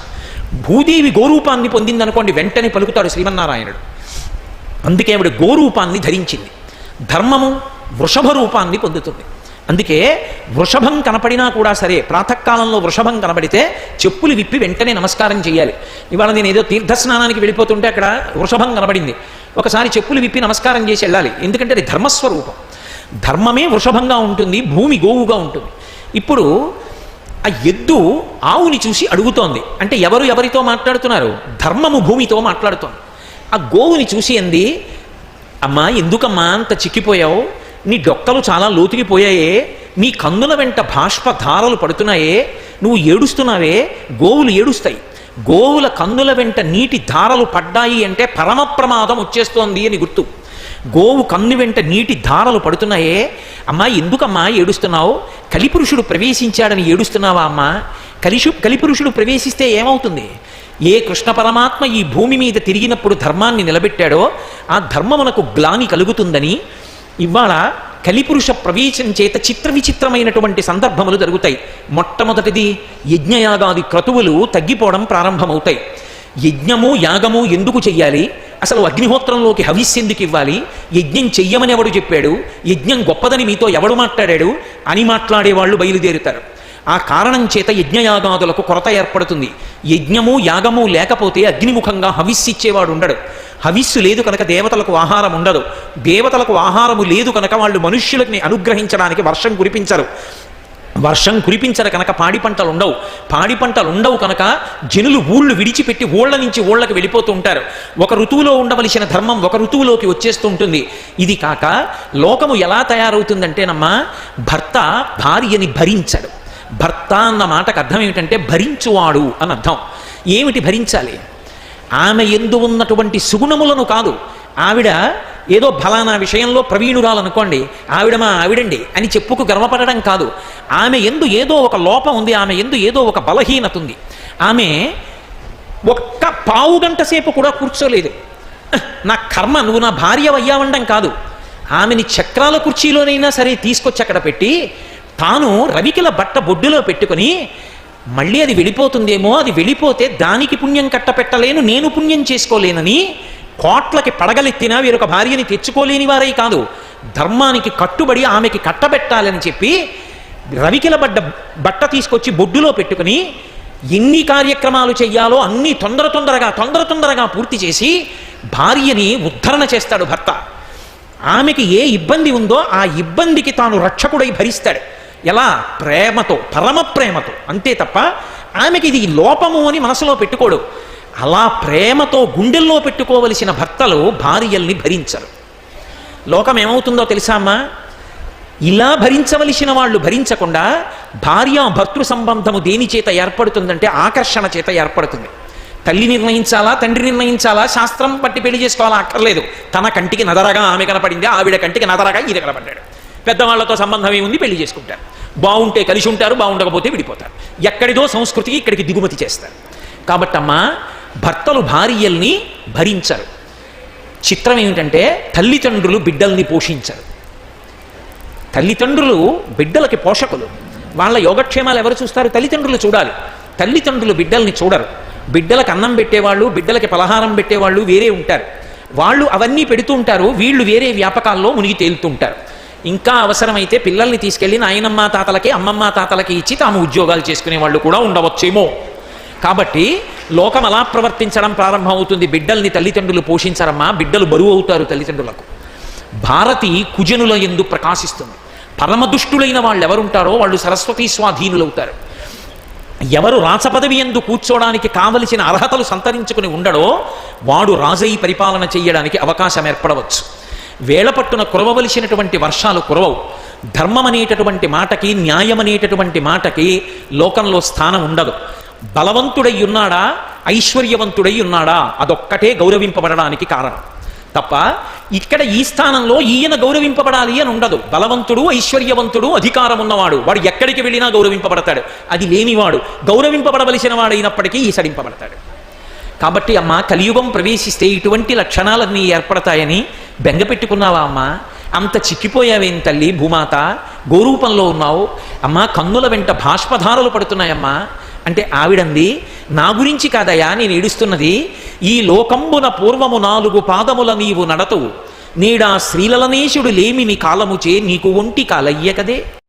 కృష్ణ భగవానుడు మొన్నటి వరకు సశరీరుడై ఉన్నాడు. ఈ భూమండలం మీద తిరిగాడు. ఆయన తిరుగుతుంటే, ఆయన నడిచి వెడుతూ ఉంటే ఆయన పాదములు నాకు తగిలితే నాలోంచి పులకాంకురములు వచ్చాయి. భూమాత చెప్తున్న మాట. భూదేవి ఆయన భార్య కదూ. ఆయన యొక్క స్పర్శకి నా నుండి పులకాంకురములు వచ్చాయి. రాక్షసుల్ని మట్టు పెట్టి సాధువులైనటువంటి వారిని అందరినీ కూడా అనుగ్రహించి లోకమునందు ధర్మాన్ని నిలబెట్టాడు. అటువంటి మహానుభావుడు వెళ్ళిపోయాడు, అవతార పరిసమాప్తి చేశాడు. నీడా శ్రీలలనేశుడు లేమిని కాలముచే నీకు ఒంటి కాలయ్య కదే. ఓ ధర్మము వృషభ రూపంలో ఉండి నా ముందు నిలబడి మాట్లాడుతున్నదానా, నువ్వు ఒక్క కాలుతో కనపడుతున్నావని ఏడుస్తున్నాను. నీకు 4 పాదములు ఉండాలి. అవి సత్యము, శౌచము, తపస్సు, దయ. 4 పాదాలు ఉండాలి. లేవు నీకు ఇవ్వాల. ఒక్క పాదంతోనే కుంటుతున్నావు. ఒక్క పాదంతో వృషభం నిలబడితే అసలు ఎంత భయంకరంగా ఉంటుంది. అటువంటి స్థితిలో ఉన్నావు. నీవు ఇలా నిలబడితే దాని అర్థం ఏమిటో తెలుసా? రాబోయేటటువంటి రోజులలో దేవతలకు, పితృదేవతలకు, ఋషులకు, నాకు, నీకు, ధీయుతులకు, నానావర్ణాశ్రమములకు, గోవులకును బాధయనచు కుందెదననగా. ఒక్క పాదంతో ఎద్దు నిలబడింది అంటే, ధర్మం నిలబడితే 8 మంది బాధపడతారు. అంటే లోకమంతా పాడైపోవడం ప్రారంభమైందని గుర్తు. ఎవరెవరు? దేవతలకు యజ్ఞయాగాదులు ఉండవు కాబట్టి దేవతలకు హవిస్సులు ఉండవు. ఋషులు ఎక్కడికి వెళ్ళి ఏ తపస్సు చేద్దామన్నా సానుకూల్యమైనటువంటి స్థితి ఉండదు. దేవతలకు, ఋషులకు, పితృదేవతలకు, శరీరం విడిచిపెట్టిన వాడికి తద్దినం పెట్టేవాడు ఉండడు. పితృదేవతలకు, నాకు అంటే భూమాతకి బరువన్న మాట ఉండదు. ఎంతమందినైనా భరిస్తుంది. పాపం చేసేవాళ్ళు ఉంటే మాత్రం బరువు అంటూ. ఏది పాపం? భగవంతుడు చెప్పినట్టు బ్రతకకపోవడం పాపం. అటువంటి పాపాత్ముల సంఖ్య ఎక్కువైతే భూమికి భారం. కాబట్టి నాకు, నీకు అంటే ధర్మానికి ఇబ్బంది వస్తోంది. ఏది ధర్మం? వేదం ఏది చెప్పిందో అదే ధర్మం. వేదప్రోక్తమైనది ధర్మము తప్ప ఏ ఇతరమైనది ధర్మము కాలేదు. వేదప్రోక్తమే ధర్మము. కాబట్టి నాకు, నీకు, నానావర్ణాశ్రమములకు ధర్మము ఆశ్రమాన్ని బట్టి ఉంటుంది. బ్రహ్మచారిది ఒక ధర్మం, గృహస్థుది ఒక ధర్మం, వానప్రస్థుది ఒక ధర్మం, సన్యాసిది ఒక ధర్మం. ఒక ధర్మాన్ని ఇంకొకరు పాటించకూడదు. ఏ ఆశ్రమం వారు ఆ ధర్మాన్నే పాటించాలి. ఏ వర్ణం వారికి ఆ ధర్మం ఉంటుంది. బ్రాహ్మణుడు ఉంటాడు, సంధ్యావందనం చెయ్యాలి. యజ్ఞోపవీతం లేని వాళ్ళు ఉంటారు, సంధ్యావందనం చెయ్యక్కర్లేదు. సూర్యభగవానుడికి ఒక్క నమస్కారం చేస్తే చాలు, వాళ్ళు సంధ్యావందనం చేసి 1,000,000 పర్యాయాలు గాయత్రి చేసినట్టే. ఎవరు ఏ ధర్మాన్ని పాటించాలో ఆ ధర్మాన్ని పాటిస్తే ఇద్దరూ అదే స్థానంలో నిలబడతారు. ఈయన గాయత్రి చేశాడని ముందుకెళ్ళాడు, ఆయన సూర్య నమస్కారం ఒకటే చేశాడని వెనక్కుండడు. ఎవరి వర్ణానికి తగిన ధర్మం వారు పాటించాలి. కాబట్టి నానావర్ణాశ్రమములకును గోవులకును. గోవులు విశేషమైన హింసకి గురైపోతాయి. కాబట్టి గోవులకును బాధ ఎనచు కుందెదననగా లోకంలో ఇవి గౌరవింపబడవు. ఈ స్థానములు అన్నీ బలహీనమైపోతే సనాతన ధర్మమునకు ఇబ్బంది వస్తుంది. అందుకు బెంగపెట్టుకున్నానయ్యా. లోకంలో కలిపురుష ప్రవేశం జరిగిపోతోందని బాధపడుతున్నాను. అరే ధర్మం నిలబడుతుందా అని బెంగపెట్టుకున్నానయ్యా అని ఆ వృషభ రూపంలో ఉన్నటువంటి ధర్మంతో గోరూపంలో ఉన్నటువంటి భూమాత మాట్లాడుతోంది. ఈలోగా కురుజంగాల దేశంలోకి పరీక్షిన్ మహారాజు రథారూఢుడై వస్తూ చూస్తున్నాడు. ఆవు వంక ఎద్దు వంక అవి రెండూ మాట్లాడుకుంటున్నవి దూరం నుంచి చూస్తున్నాడు. ఈలోగా ఎక్కడి నుంచో వచ్చాడు కలిపురుషుడు. వచ్చి కైలాసాచల సన్నిభంబగు మహాగంభీర గోరాజమున్ కాలక్రోధుడు దండహస్తుడు నృపాకారుండు జంఘాలుండు క్రూరుండొక్కడు శుద్రుడాసురగతిన్ కారుణ్య నిర్ముక్తుడై నేలంకోలగ తన్నె బంతి చిలగా నిర్ఘాత పదాహతిన్ కైలాసాచల సన్నిభంబగు మహాగంభీర గౌరాజమున్. కైలాస పర్వతం ఎలా ఉంటుందో అలా తెల్లగా ఉన్నటువంటి ఆ ఆవుని ఆ ఎద్దుని రెండిటినీ చూశాడు. బలమైనటువంటి పిక్కలు కలిగినటువంటి వాడు, రాజు కాకపోయినా రాజలాంఛనములను ధరించినటువంటి వాడు, మహాక్రూరమైనటువంటి స్వభావం ఉన్నటువంటి వాడు, చేతిలో బలమైన కర్ర పట్టుకున్నటువంటి వాడు. ఆ కలిపురుషుడు వచ్చి ఎగిరి ఫిడేల్మని ఆ ఎద్దునొక్క తన్ను తన్నాడు. ఆ ఎద్దు నేల పడిపోయి ఏడుస్తోంది. వచ్చి ఆవును తన్నాడు. ఆవు కింద పడిపోయి ఏడుస్తోంది. ఈ రెండింటిని ఎగిరెగిరి తంతున్నాడు. ఆ రెండు ఆక్రోశిస్తూ అంబారావం చేస్తున్నాయి. పరీక్షిన్ మహారాజు రథం మీద వచ్చి కిందకి దిగాడు. కిందకి దిగి ఒక్కసారి ఆ ఆవు వంక ఎద్దు వంక చూశాడు. ఎప్పుడైతే పరీక్షిన్ మహారాజుని చూశాడో కలిపురుషుడు గడగడగడగడ వణికిపోతూ నిలబడ్డాడు. ఆయన అన్నాడు, ఆ గోమాత వంక తిరిగి వాచవి అయిన గడ్డితిని వాహినులందు జలంబు తాగగా నీ చరణంబులెవ్వడిటు నిర్దళితంబుగ చేసే వాడు తా కీచరుడైన వాని మణికీళిత భూషణయుక్త బాహులన్ వేచని త్రుంచివైతు వినివీధికి నేగిన నెలదాగిన. ఎవరమ్మా నిన్ను కాలుతో తన్నినవాడు? ఎవరమ్మా నిన్ను బాధపెట్టినవాడు? ఎవరమ్మా నిన్ను ఏడిపించినవాడు? ఎవరమ్మా ఓ వృషభమా నీ 3 కాళ్ళు లేకుండా చేసినవాడు? మీరు చేసిన తప్పేమిటి? వాచవి అయిన గడ్డి తిని, ఎవరికీ పనికిరాని గడ్డి తింటున్నారు. ఎక్కడో ప్రవహిస్తున్నటువంటి జలాలు తాగుతున్నారు. మేమందరం ఇహమునందు బ్రతకడానికి కావలసిన పాలిస్తున్నారు, పరంలో కావలసిన పుణ్యానికి కావలసిన యజ్ఞం చేయడానికి, ఇక్కడ దేవతల్ని అభిషేకం చేయడానికి పాలిస్తున్నారు, నెయ్యిస్తున్నారు, పంచగవ్యాలు ఇస్తున్నారు. అటువంటి మిమ్మల్ని తన్నినవాడు ఎవరమ్మా? వాహినులందు జలంబు త్రాగగా నీ చరణంబులెవ్వడిటు నిర్దళితంబుగ చేసేవాడు తా కీచరుడైన మణికీళిత భూషణయుక్త బాహులం వేచని త్రుంచివైతు. వాడు దేవతే కానీ వాడి భుజములకు పెట్టబడినటువంటి ఆ మణులతో కూడిన ఆభరణములతో కలిసి తెగి చెయ్యి కింద పడిపోయేటట్టుగా నా కత్తితో నరికేస్తాను. ఒకానొకప్పుడు శ్రీకృష్ణ భగవానుని యొక్క అడుగుజాడలలో ఆయన మార్గ నిర్దేశకత్వంలో మా తాతలు ధర్మరాజాదులు ఈ భూమండలాన్ని పరిపాలన చేశారు. ఇవాళ కృష్ణ భగవానుడు అవతార పరిసమాప్తి చేశాడని ధర్మరాజు మా తండ్రులు మా తాతలు శరీరాలు విడిచిపెట్టారని కలిపురుషుడు ప్రవేశించి లోకంలో ధర్మాన్ని పతనం చెయ్యడానికి ప్రయత్నిస్తాడా? ఎవరమ్మా చెప్పు, వాడి యొక్క భుజాల్ని నరికేస్తానమ్మా అన్నాడు. అనేటప్పటికీ కలిపురుషుడు గడగడగడగడ వణికిపోతూ వచ్చి పరీక్షిన్ మహారాజు కాళ్ళ మీద పడ్డాడు. మహారాజా, కలియుగం ప్రారంభమైంది. నేను ఈ లోకమంతటా విస్తరించాలి. కానీ నువ్వు పరమధర్మాత్ముడవై భక్తాగ్రేసరుడవై ధార్మికమైన పరిపాలన చేస్తున్నావు. ఆ కారణం చేత నేను ఎక్కడా ఊంచుకోలేకపోతున్నాను. ఇది కలియుగం కాబట్టి నేను ప్రవేశించాలి. అంటే కలిపురుషుడు యొక్క దాడికి మొదట గురయ్యేదేది అంటే భూమి, ధర్మము. ఈ రెండూ కలిపురుషుడి యొక్క దాడికి గురవుతాయి. కాబట్టి నువ్వే 4 స్థానాలు ఇయ్యి, నువ్వు ఎక్కడ ఉండమంటే అక్కడే ఉంటాను, అంతకు మించి నేను ఉండనన్నాడు. పరీక్షిన్ మహారాజు దీర్ఘంగా ఆలోచించి, సరే నేను 4 స్థానాలు ఇస్తున్నాను, నువ్వు ఆ 4 స్థానాలలోనే ఉండాలన్నాడు. ఏ 4 స్థానాలలో ఉండమంటావు? మొట్టమొదటిది జూదము. ఎక్కడైనా జూదమాడితే కలిపురుషుడా నువ్వు ప్రవేశించు. రెండవది మద్యపానము, కళ్ళు మొదలైనటువంటి వాటిలోకి ప్రవేశించు. వాటిని సేవించే వారిలోకి ప్రవేశించి పాడు చేయి. మూడవది విశృంఖలత్వము కలిగినటువంటి స్త్రీలు. అందరి గురించి మాట్లాడలేదు భాగవతంలో. ఏ ఆచారానికి ఏ ధర్మానికి కట్టుబడకుండా విశృంఖలత్వంతో ప్రవర్తించేటటువంటి స్త్రీలు, అటువంటి ఆడవారు ఎవరున్నారో అటువంటి వారు ఒక స్థానం. 4వది ప్రాణిహింస అంటే వేట. ఈ 4 స్థానములలో నువ్వు ప్రవేశించు, అనుమతిస్తున్నానన్నాడు. కలిపురుషుడు అన్నాడు, నువ్వు 4 స్థానములు ఇచ్చావు, నువ్వు 4 స్థానములు ఇచ్చిన కారణం చేత మనిషి వెంట నీడ ఎలా వస్తుందో అలా నాకు ఇంకొక 4 స్థానాలకు కూడా అవకాశం ఇచ్చినట్టే అన్నాడు. ఎలా అంటే, ఒకటి నువ్వు జూదమునకు అవకాశం ఇచ్చావు. జూదం ఎక్కడుంటుందో అక్కడ అసత్యం ఉంటుంది. రెండిటిలో నేను ఉంటాను. ఎందుకంటే జూదం ఆడడం మొదలు పెట్టాలి, కానీ ఎన్ని అసత్యాలైనా ఆడి జూదం ఆడడానికే ప్రయత్నిస్తాడు. కాబట్టి జూదం ఉన్న చోట అసత్యం ఉంటుంది, ఆ అసత్యం ఉన్న చోట నేను ఉంటాను. ఇప్పుడు జూదం 2 స్థానాలు అయింది. రెండవది మద్యపానము. మద్యపానము ఎక్కడుంటుందో అక్కడ గర్వం ఉంటుంది. అప్పటి వరకు చాలా బాగుంటాడు. అదేదో కాస్త గుటుక్కని నోట్లోకి పుచ్చుకున్నాడా అంతే, ఎవడరా వాడని అరవడం మొదలు పెడతాడు. కాబట్టి ఎక్కడ మద్యపానం ఉంటుందో అక్కడ గర్వం ఉంటుంది. కాబట్టి నాకు 4వ స్థానం వచ్చింది ఇప్పుడు. అలాగే నువ్వు స్వేచ్ఛా విహరుణులైనటువంటి స్త్రీలని కలిపురుష స్థానంగా ఇచ్చావు. విశృంఖలమైనటువంటి కామము పురుషుల యందు ప్రచోదనమయ్యేటట్టు, వాళ్ళు చెయ్యగలిగేటట్టు, వాళ్ళు ధర్మం తప్పేట్టు నేను 6వ స్థానాన్ని పొందుతాను.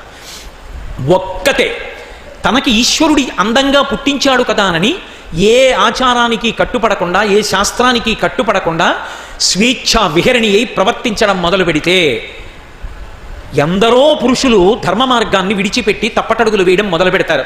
కాబట్టి అలా పురుషులు ధర్మం తప్పేటట్టు, కామము విశృంఖలత్వాన్ని పొందేటట్టు నేను 6వ స్థానాన్ని పొందుతాను. ఇక నువ్వు 4వ స్థానాన్ని ఇచ్చావు. అది ప్రాణిహింస, వేట. దాని యందు తమక బుద్ధి ఏర్పడుతుంది. ఏదో కొట్టడం, తిట్టడం అక్కడతో ఆగిపోదు. ఎక్కడ వరకు అవసరమో అక్కడ వరకే వాడాలి. పిల్లల్ని చెనకకుండా ఉండరు కదా, పిల్లల్ని తల్లో తండ్రో ఏదో బుగ్గగిల్లడమో ఇలా అనడమో చేస్తారు. ఎప్పటి వరకు? వాడు బుద్ధి కలిగే వరకు అంతే, అంతేకాని జీవితాంతం కక్ష పట్టుకోరు. కానీ హింస ఎందు తమకం ఏర్పడుతుంది.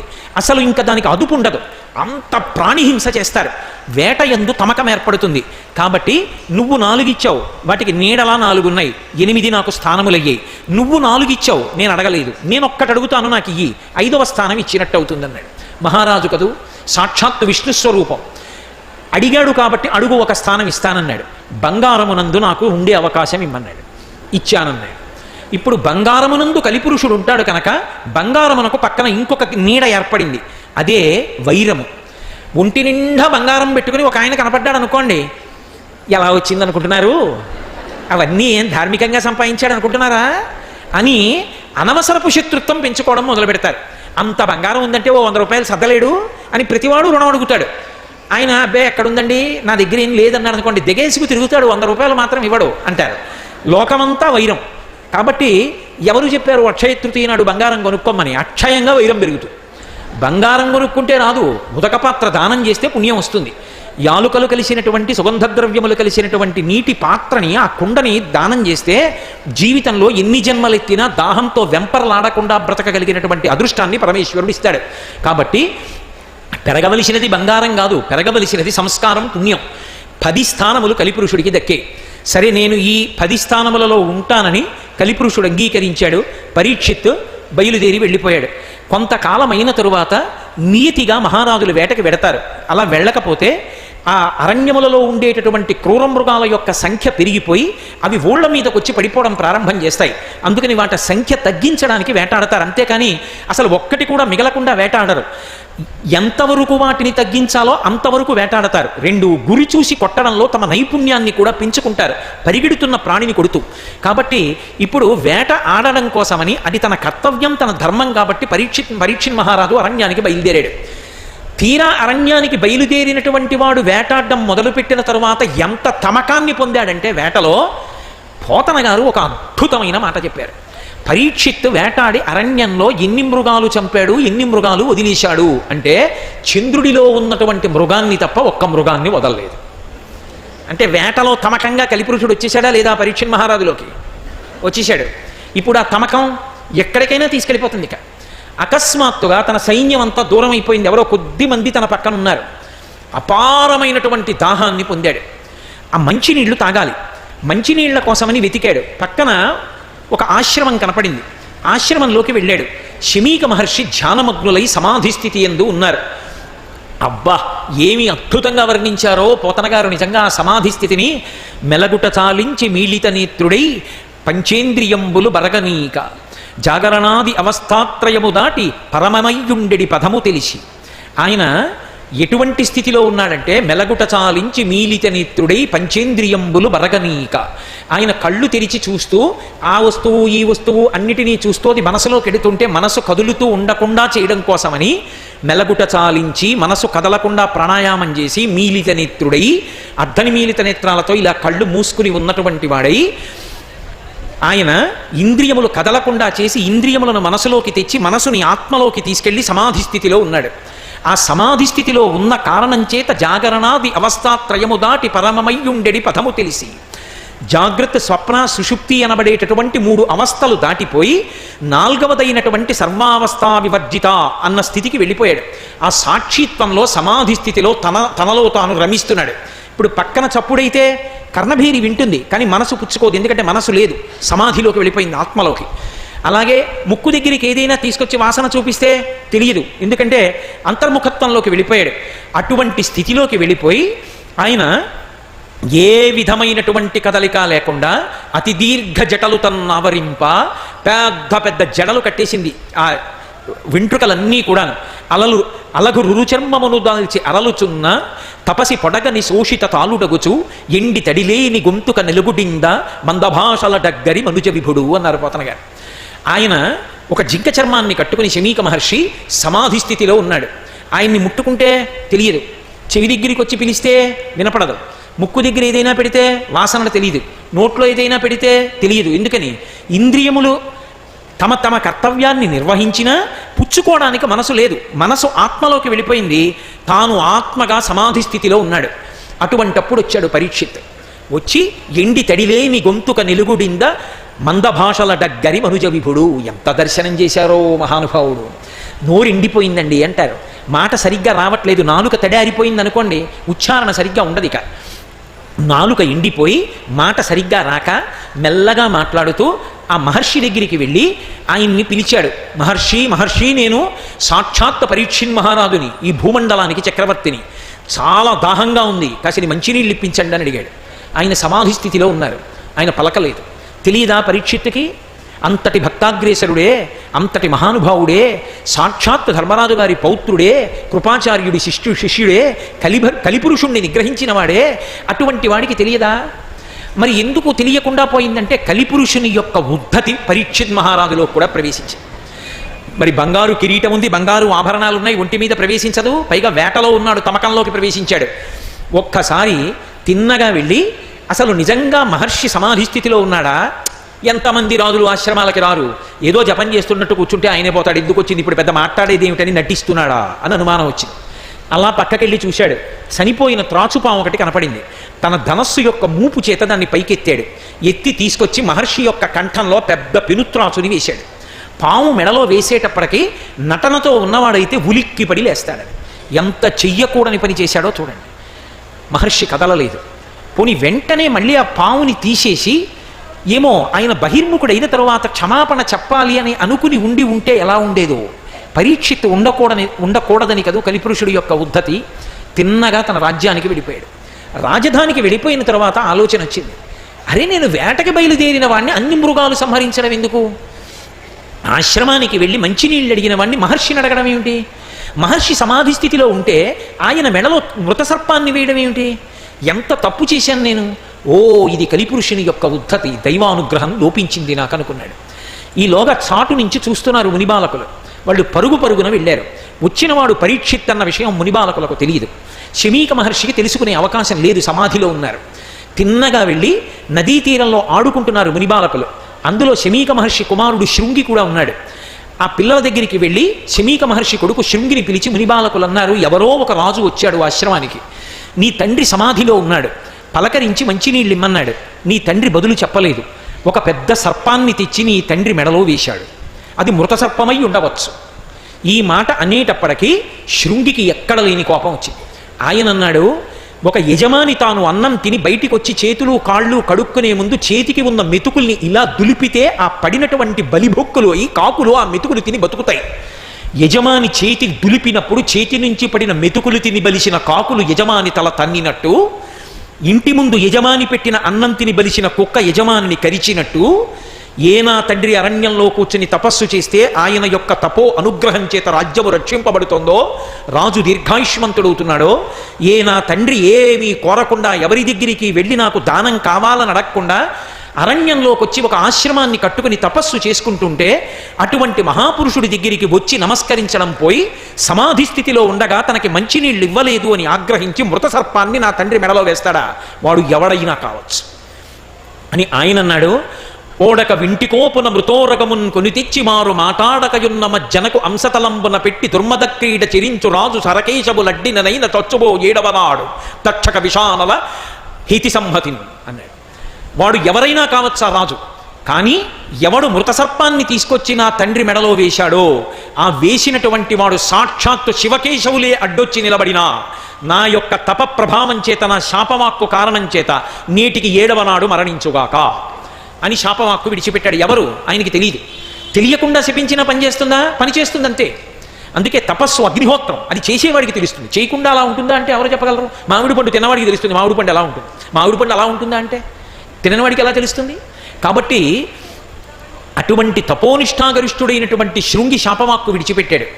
గబగబా ఆశ్రమానికి వచ్చి ఆ తండ్రి మెడలో ఉన్న పావుని ఒక పుల్ల పెట్టి తీసేసి, ఒకవేళ కొద్దిగా ప్రాణంతో ఏమైనా ఉందా, నా తండ్రిని కరిచిందా, నా తండ్రికి ప్రమాదం ఏర్పడుతుందా, తండ్రి సమాధి స్థితిలో ఉండగా నీకు ఇటువంటి ఉపద్రవాన్ని తెచ్చాడే రాజు అని పెద్ద ఎలుగెత్తి కేకలు వేశాడు. బహిర్ముఖుడయ్యాడు శమీక మహర్షి. ఏమైందిరా అని అడిగాడు. తండ్రి, నీ మెడలో ఎవరో మృతసర్పం వేశాడు రాజు, ఒకవేళ అది కొనప్రాణంతో ఉండి నిన్ను కరిచిందేమోనని బెంగపెట్టుకున్నానన్నాడు. ఎవరు తన మెడలో మృతసర్పం వేశారని అంతర్ముఖత్వాన్ని పొంది చూశాడు. ఇది ఈ దేశం యొక్క గొప్పతనం. జ్యోతిష శాస్త్రం అని, అది వేదానికి ఉన్నటువంటి ఉపాంగాలలో ఒకటి. అది వేద పురుషునకు కంటి స్థానంలో ఉంటుంది, నేత్రస్థానంలో. నేత్రం లేదనుకోండి, దూరంగా ఉన్నది ఎలా కనపడుతుంది? కనపడదు. అలాగే జ్యోతిషం వేద పురుషుడికి కన్ను, దూరంగా రాబోయే కాలంలో జరగబోయే విషయాన్ని చెప్తుంది. మీరు ఎప్పుడూ ఒక విషయాన్ని గుర్తుపెట్టుకోవాలి. వ్యక్తి యందు దోషం ఉండవచ్చు, వ్యవస్థ యందు దోషం ఉన్నదని మాట్లాడకూడదు. ఒక డాక్టర్ గారు పొరపాటుగా వైద్యం చెయ్యొచ్చు, అంత మాత్రం చేత అసలు వైద్యులు ఎవరూ వైద్యం చేయరు సరిగ్గా అని నిర్ధారిస్తావా? కుదరదు. ఒక్క ఉపాధ్యాయుడు పాఠం సరిగా చెప్పకపోవచ్చు, అంత మాత్రం చేత ఎవరూ పాఠం సరిగా చెప్పరని నిర్ధారిస్తావా? కుదరదు. ఒక్కడు రోగగ్రస్తుడు కావచ్చు, లోకంలో ఎవరికీ అందరూ రోగగ్రస్తులే, రోగం లేనివాడు లేడని నువ్వు వ్యవస్థనంతటిని నింద చేస్తావా? ఒకడెవడో జ్యోతిష్ శాస్త్ర ఫలితం చెప్పడంలో పొరపాటు పడచ్చు, అంత మాత్రం చేత జ్యోతిష శాస్త్రమే లేదనడానికి అధికారం మనకెక్కడది?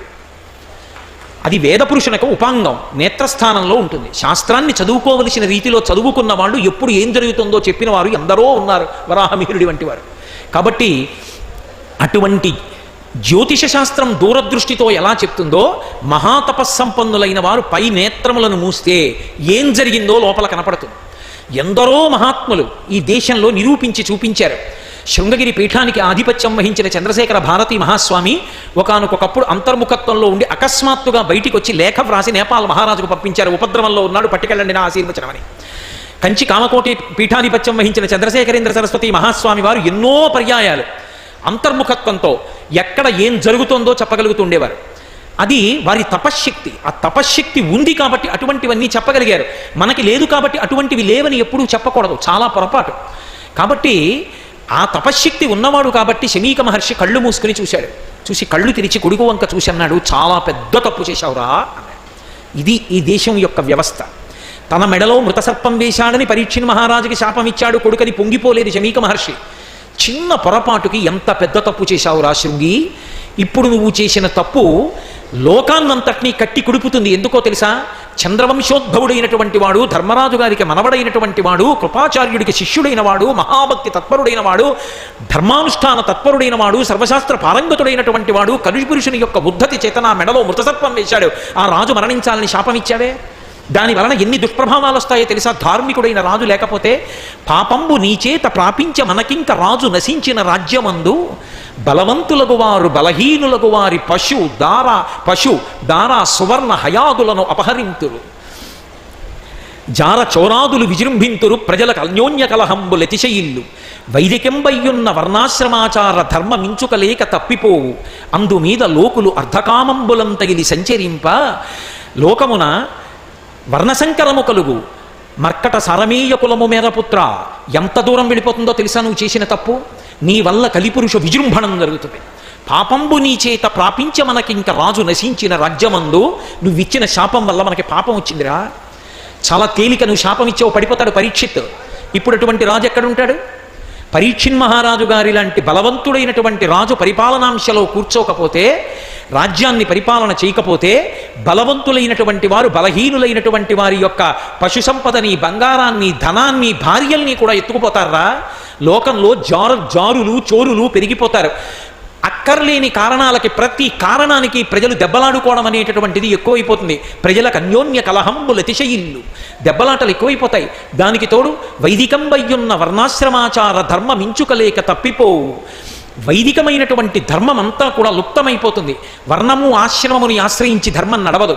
అలా నడవనటువంటి కారణం చేత లోకం ఎలా తయారవుతుంది అంటే అసలు వివాహ వ్యవస్థ చిన్నమైపోయి అదంతా కూడా భిన్నమైపోయి దాని యందు నియమం తప్పిపోయి స్త్రీ పురుషులు ఒకరితో ఒకరు కూడడానికి పెద్దలు నిర్ణయించాలన్న వ్యవస్థ నశించిపోయిన కారణం చేత కుక్కలకి కోతులకి పిల్లలు పుడతాయిరా. మర్కట సారమీయ కులము మెరపుత్ర.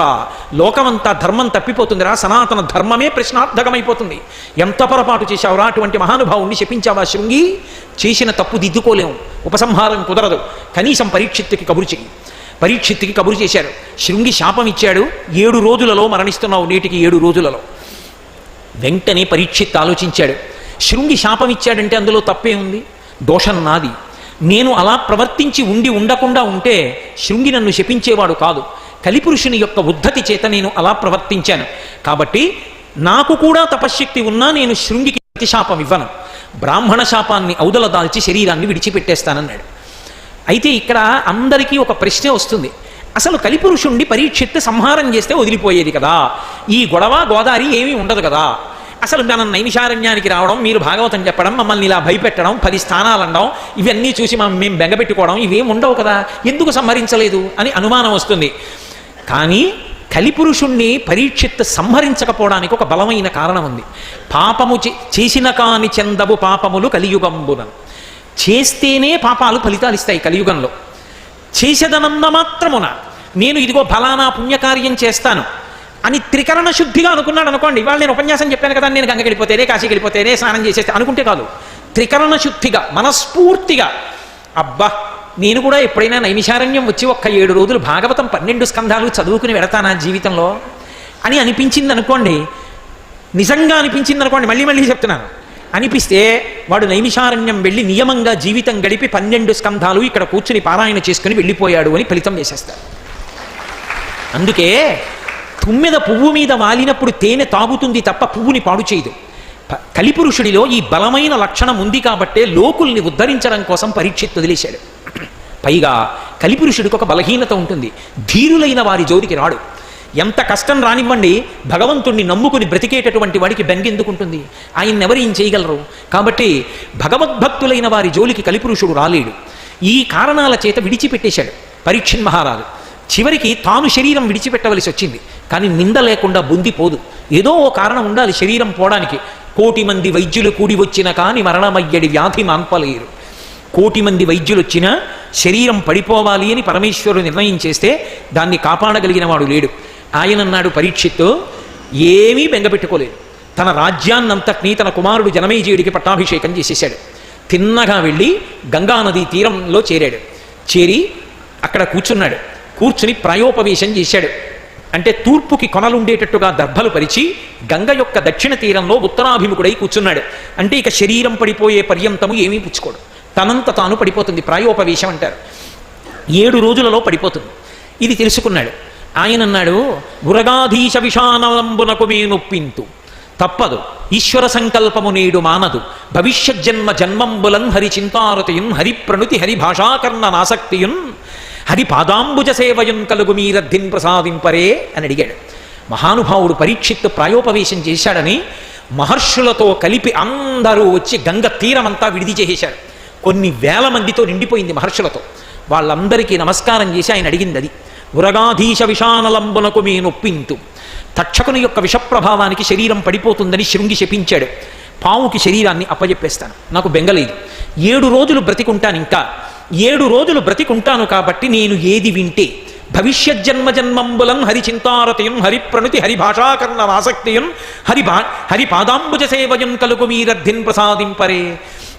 నేను ఏది విన్న కారణం చేత మళ్ళీ వచ్చే జన్మలలో భగవంతుడి కథలు వినాలని, భగవన్నామం పలకాలని, భగవంతుడి సేవ చెయ్యాలని నా మనసుకు బుద్ధుండిపోతుందో, అథవా నేను ఇంకా మళ్ళీ పుట్టవలసిన అవసరం ఉండదో, మోక్షం వస్తుందో, అటువంటి కథ ఏదో అది నాకు చెప్తారా అని అడిగాడు. అంతమంది ఒకరి వంక ఒకరు చూసుకున్నారు. 7 రోజులు ఉంటాడు, 7 రోజులలో ఏది చెప్పాలి ఇప్పుడు? అటువంటి స్థితి కలగాలంటే ఏది వినాలి? పరీక్షిత్ ఒక్కడే కాదు 7 రోజులు ఉండేది, మనందరం కూడా. 82 ఏళ్ళు బతికాడా, 100 ఏళ్ళు బతికాడా సంబంధం లేదు. బతకడానికి 7 రోజులే, చచ్చిపోవడానికి 7లో 1 రోజే. ఎన్నాళ్ళు బతికినా ఆది సోమ మంగ బుధ గురు శుక్ర శని 7 రోజులే బతకాలి. చచ్చిపోవాలన్నా 7 రోజుల్లో ఓ రోజు చచ్చిపోవాలి తప్ప ఆయన రాజ్యాలు ఏలినవాడండి బొత్తిగా ఆయన 7 రోజుల్లో పోవడం ఏమిటి, కొత్తగా వారం ఉండదా అంటే ఉండదు. ఆయన చక్రవర్తి అండి 7 రోజులు ఏమిటి, ఆయనకి ఇంకో 8వ రోజు ఉండదా అంటే ఉండదు. 7 రోజులే బ్రతుకు. కాబట్టి 7 రోజులు బ్రతుకుతాడు అన్న మాటకు అర్థం ఏమిటంటే తుది శ్వాస వరకు నువ్వు చదవవలసినది ఏదైనా ఉంటే, వినవలసినది ఏదైనా ఉంటే భాగవతమే. అటువంటి భాగవతం నైమిషారణ్యంలో వింటే, నేను ఏదో మాటలకి చెప్తున్నాను అనుకోకండి, కొన్ని కోట్ల కోట్ల కోట్ల కోట్ల జన్మల తరువాత జీవుడికి నైమిషారణ్యంలో భాగవతం చెప్పే అదృష్టం, భాగవతం వినే అదృష్టం పడతాయి తప్ప అంత తేలికగా ఏం పట్టదది. కాబట్టి నాకు అటువంటి కథ చెప్పండి అన్నాడు. గంగానది వంక తిరిగి అన్నాడు, అమ్మా అని చూచిన నరు పొమ్మా అని ముక్తి కడకు బుత్తువట, రమ్మా నీ రూపముతో, లిమ్మా నీ రూపముతో, రమ్మా నాకెదురంగ గంగ రమ్యతరంగా అని పిలిచాడు. అబ్బా ఏమిష్టమో నాకు పోతన గారు ఈ పద్యం అంటే. కాశీ విడితే గంగ చూడగానే నాకు ఈ పద్యం గుర్తొస్తుంది. అమ్మా అని చూచిన నరు, గంగమ్మ అంటాం, అమ్మా అని ఇలా గంగ వంక చూస్తే చాలుట, పొమ్మా అని ముక్తి కడకు బుత్తువట, వెంటనే ఆవిడ ఉంటుంది పోరా అని మోక్షం ఇచ్చేస్తుంది. పొమ్మా నీ ముక్తి కడకు బుత్తువట, లెమ్మా నీ రూపముతో, ఒక్కసారి అమ్మా నీ రూపంతో పైకిలే, రమ్మా నాకెదురంగ గంగ రమ్యతరంగా, రమ్యమైన తరంగములున్నవో గంగమ్మ లేచి నాకు ఎదురుగుండా రావమ్మా అన్నాడు. అని గంగమ్మకి నమస్కారం చేసి కూర్చున్నాడు. ఎవరైనా చెప్తారా 7 రోజుల్లో వినవలసిందేదో అని ఆలోచన చేస్తున్నాడు. అప్పటి వరకు భాగవతం ప్రవచనం అవ్వలేదు భూమండలం మీద. మొట్టమొదట జరిగింది గంగా తీరంలో జరిగింది, పరీక్షిన్ మహారాజు గారికి శుకబ్రహ్మ చెప్పింది. రెండవసారి భూమండలంలో జరిగింది శౌనకాది మహర్షులందరికీ నైమిషారణ్యంలో జరిగింది సూత మహర్షి వలన. కాబట్టి మహానుభావుడు ఈలోగా పెద్ద అలజడి బయలుదేరింది. కొన్ని వేల మంది చుట్టూ కూర్చుని ఉన్నారు కదా పరీక్షిత్తుకి. ఎక్కడో పెద్ద కలకలం. ఏమిటి కలకలం అని చూశారు. బాలసూర్యుడు బయలుదేరి వచ్చేస్తుంటే ఎలా ఉంటాడో అలా 16 సంవత్సరాల నవయవ్వనంలో ఉన్నటువంటి వాడు ఆయన నడిచి వెళ్ళిపోతుంటే ఆయన అందాన్ని చూసి ఆయన వెంట పురుషుడు ఇంత అందమైన వాడా అని స్త్రీలు పిల్లలు కూడా వెంటబడి వస్తుండగా, ఇలా ఉన్నాడేమిటని కొంతమంది ధూర్తులైన పిల్లలు ఆయన మీద పువ్వులు పళ్ళు విసురుతుండగా, ఒంటి మీద బట్ట కూడా లేకుండా నిరంతరము బ్రహ్మమునందు రమించేటటువంటి వాడు, ఆవు పాలు పితకడానికి ఎంత సమయం పడుతుందో అంతకన్నా ఒక ఇంటి ముందు నిలబడనటువంటి వాడు, పరమ భక్తి జ్ఞాన వైరాగ్యములు కలిగినటువంటి వాడు, జన్మతః ఏ బంధనము లేకుండా రాశీభూతమైనటువంటి జ్ఞానమైన వాడు, భాగవతాన్ని ప్రవచనం చెయ్యడం కోసం వచ్చినటువంటి వాడు, వ్యాసమహర్షి పరమశివుణ్ణి ఉద్దేశించి తపస్సు చేసి నాకు కొడుకు కావాలంటే పుట్టినవాడు, పుట్టుక నుండే పరమశివానుగ్రహంతో నేల మీద పడినటువంటి ఆ దండకమండలాల్ని తపస్సుకి ఉపయోగించినటువంటి వాడు, జనక మహారాజు గారి చేత బుద్ధి శిక్షింపబడినటువంటి వాడు, పరమ వైరాగ్య సంపన్నుడు, కోటి సూర్యుల పగిది ప్రకాశించేటటువంటి వాడు, తామర పువ్వుల వంటి కన్నులున్నవాడు, బాలచంద్రుని వంటి కాంతి కలిగినటువంటి అంగ ప్రత్యంగములతో శోభిల్లుతున్నవాడు శుకబ్రహ్మ బయలుదేరి నడిచొస్తున్నారు. వెంటనే అక్కడున్న ఋషులందరూ లేచి నిలబడి, మహానుభావుడు బ్రహ్మజ్ఞాని శుకబ్రహ్మ వస్తున్నారని ఎదురేగి తలలు ఉంచి ఆయనకి నమస్కరించి స్వాగతం పలికారు. నా జన్మ పండింది, ఒక్క మహాపురుషుడు వస్తే చాలు, జన్మ పండిపోయినట్టే. పరీక్షిన్ మహారాజు గబగబా ఎదురెళ్ళాడు, అర్ఘ్యపాద్యాదులు ఇచ్చాడు, ఆయన కాళ్ళు కడిగాడు, తల మీద చల్లుకున్నాడు. మహానుభావా నా అదృష్టం, నేను ప్రాయోపవేశం చేసి ఉన్నాను, నన్ను అనుగ్రహించడానికి వచ్చారా అన్నట్టుగా వచ్చారు. 7 రోజుల పాటు ఏది వింటే ఇక మళ్ళీ నేను పుట్టవలసిన అవసరం ఉండదో, దేని వలన మోక్షం వస్తుందో అటువంటి కథలు వినాలని నాకు కోరికగా ఉంది. ఇక 7 రోజులే సమయం మిగిలి ఉంది. హే బ్రహ్మన్, నన్ను అనుగ్రహించి నాకు అటువంటి విషయాన్ని బోధ చేయవలసింది అన్నారు. గురువు యొక్క వాక్యం అంటే అలా ఉంటుంది. శుకబ్రహ్మ ఒక ఆవు పాలు పితికినంత కన్నా ఎక్కువ సమయం ఉండనివాడు పరీక్షిత్తుని, తద్వారా లోకాన్ని అనుగ్రహించడం కోసం 7 రాత్రులు 7 పగళ్ళు భాగవతం చెప్పాడు. 7 రోజుల పాటు కూర్చుని భాగవతాన్ని ప్రారంభం చేస్తూ శిష్యుణ్ణి ఓదారుస్తూ పరీక్షిన్ మహారాజుని ఒక మాట అన్నాడు. 7 రోజులు బ్రతికుండి మోక్షం కావాలంటున్నావు. 7 రోజులు బ్రతికున్నవాడికి మోక్షానికి బెంగే ఉంటాయి. నీకు ఒక విషయం చెప్పనా? పూర్వం ఖట్వాంగుడు అని ఒక రాజు ఉండేవాడు. దేవేంద్రాదులు రాక్షసులతో యుద్ధం చేయలేక ఓడిపోయి భూమి మీదకొచ్చి ఖట్వాంగుడిని ప్రార్థించారు, నువ్వు వచ్చి మాకు సహాయం చెయ్యమని. ఖట్వాంగుడు కొన్ని వేల సంవత్సరాలు యుద్ధం చేసి రాక్షసుల్ని పరిమార్చాడు. దేవతలు చాలా సంతోషించి నీకేం కావాలి చెప్పిస్తామన్నారు. ఖట్వాంగుడు అన్నాడు, మనుష్యుడు ఎంతకాలం బ్రతుకుతాడో తెలియదు, నేను ఇంకెంతకాలం బ్రతుకుతానన్నాడు. దేవతలు అన్న మాట తప్పకూడదు కనుక ఇంకొక ముహూర్త కాలం బ్రతుకుతామన్నారు. ఖట్వాంగుడు బెంగపెట్టుకోలేదు. వెంటనే దివ్య విమానంలో భూమి మీదకొచ్చి తన సమస్తాన్ని పుత్రుడికి ఇచ్చేసి పుత్రుడికి పట్టాభిషేకం చేసి తాను సర్వాన్ని పరిత్యజించి గోవిందనామాన్ని మనసులో స్మరిస్తూ గోవిందనామం చెప్తూ మోక్ష పదవిని అలంకరించి వెళ్ళిపోయాడు. ఏమయ్యా ముహూర్త కాలం బ్రతికుంటావని చెప్పినవాడు మోక్షానికి వెళ్ళాడు. 7 రోజులు బ్రతికుంటావు, బెంగెందుకోయ్ మోక్షానికి. భాగవతం విని చెప్తాను. లోకంలో పుట్టినటువంటి మనుష్యులు తమ యొక్క జన్మ ఎంత అపూర్వమైనదో తెలుసుకోలేరు. మిగిలిన ప్రాణులకు కర్మాధికారం లేదు. మనుష్యుడు అలా కాదు. శాస్త్రాన్ని, గురువాక్యాన్ని ఆధారం చేసుకుని కర్మాచరణం చేసి దానివల్ల తరిస్తాడు, మోక్ష పదవిని పొందగలడు. అంత గొప్ప శరీరాన్ని భగవంతుడిస్తే ఈ శరీరంతో కోర్కెల పుట్టలు, ఇన్ని కోర్కెలు ఉండకూడదని కానీ, కోర్కెల కోసం దేవతలను ఆశ్రయించవద్దని కానీ శాస్త్రాలు చెప్పలేదు. కానీ కోర్కెలే బ్రతుకు కాకూడదు. కాబట్టి ఎప్పుడూ కోర్కెలతో వెంపర్లాడి దేవతల్ని అనేక కోర్కెల కోసం పట్టుకుంటారు. ఒక్కొక్క కోరిక ఉన్నవాడు ఒక్కొక్క దేవతా స్వరూపాన్ని ఆరాధన చేస్తాడు. ఆ ఆరాధన చేత ఆ కోరిక ఆ దేవతలు తీరుస్తుంటారు. కానీ లోకంలో శ్రీమన్నారాయణుని యొక్క పాదాలు పట్టుకుని ఆయన యొక్క కథలను వినడంలో తృప్తి పొందగలిగినటువంటి వాడెవడైనా ఉంటే అటువంటి వాడికి తిరిగి పుట్టడోయ్. అమరేంద్రాదుల కొల్చు భంగిజనులబ్జక్షు సేవించగా విమల జ్ఞాన విరక్తి ముక్తి నొసగున్ వేయేల భౌనాథ తత్కమలాధీశు కథా సుధారస నదీ కల్లోల మాలా పరిభ్రమమెవ్వానికినైనా కర్ణయుగళీ పర్వంబు కాకుండునే.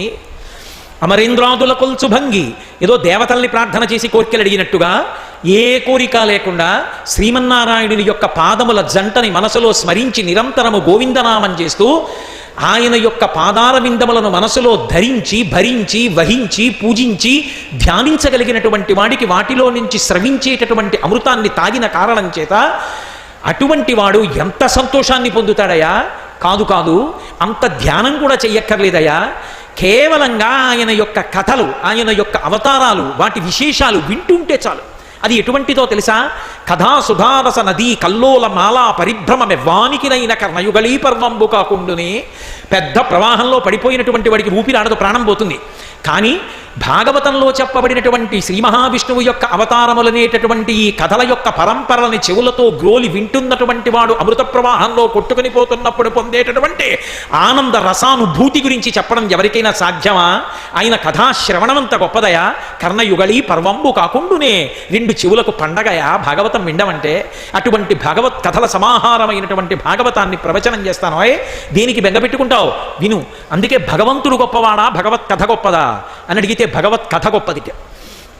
భాగవతం చెప్తున్న చోటికి సాక్షాత్తు కృష్ణ పరమాత్మే వచ్చి గభాలన ఎవరి పక్కనో ఖాళీగా కుర్చీ ఉంటే కూర్చుని ఇలా కొట్టి వాడు చెప్తున్నది నా గురించే అంటే అయితే అయింది కానీ కాసేపు ఊరుకుంటావా?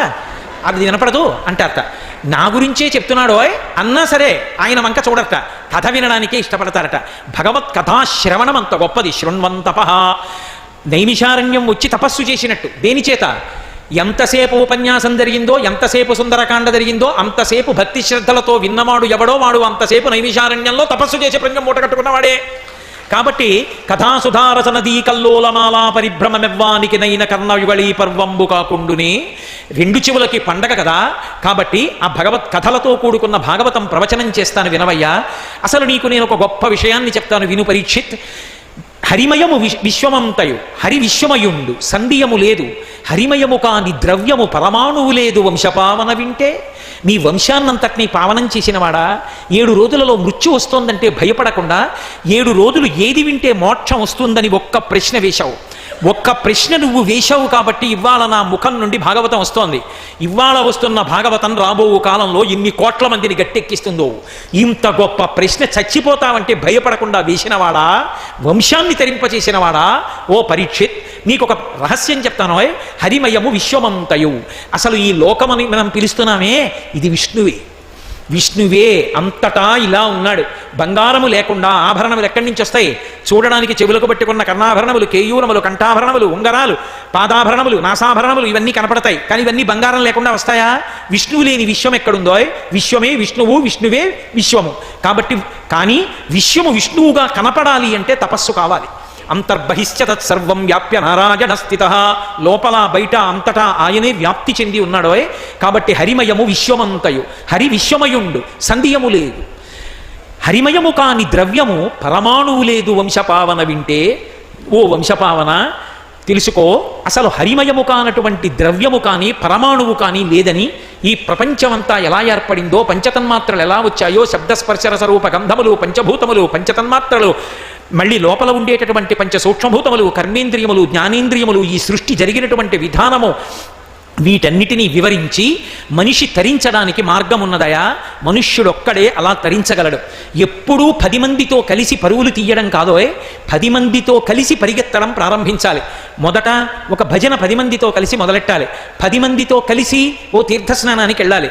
10 మందితో కలిసి భగవన్నామని చెప్పాలి. 10 మందితో కలిసి పల్లకీ పట్టుకోవాలి. 10 మందితో కలిసి యాత్రకెళ్ళాలి.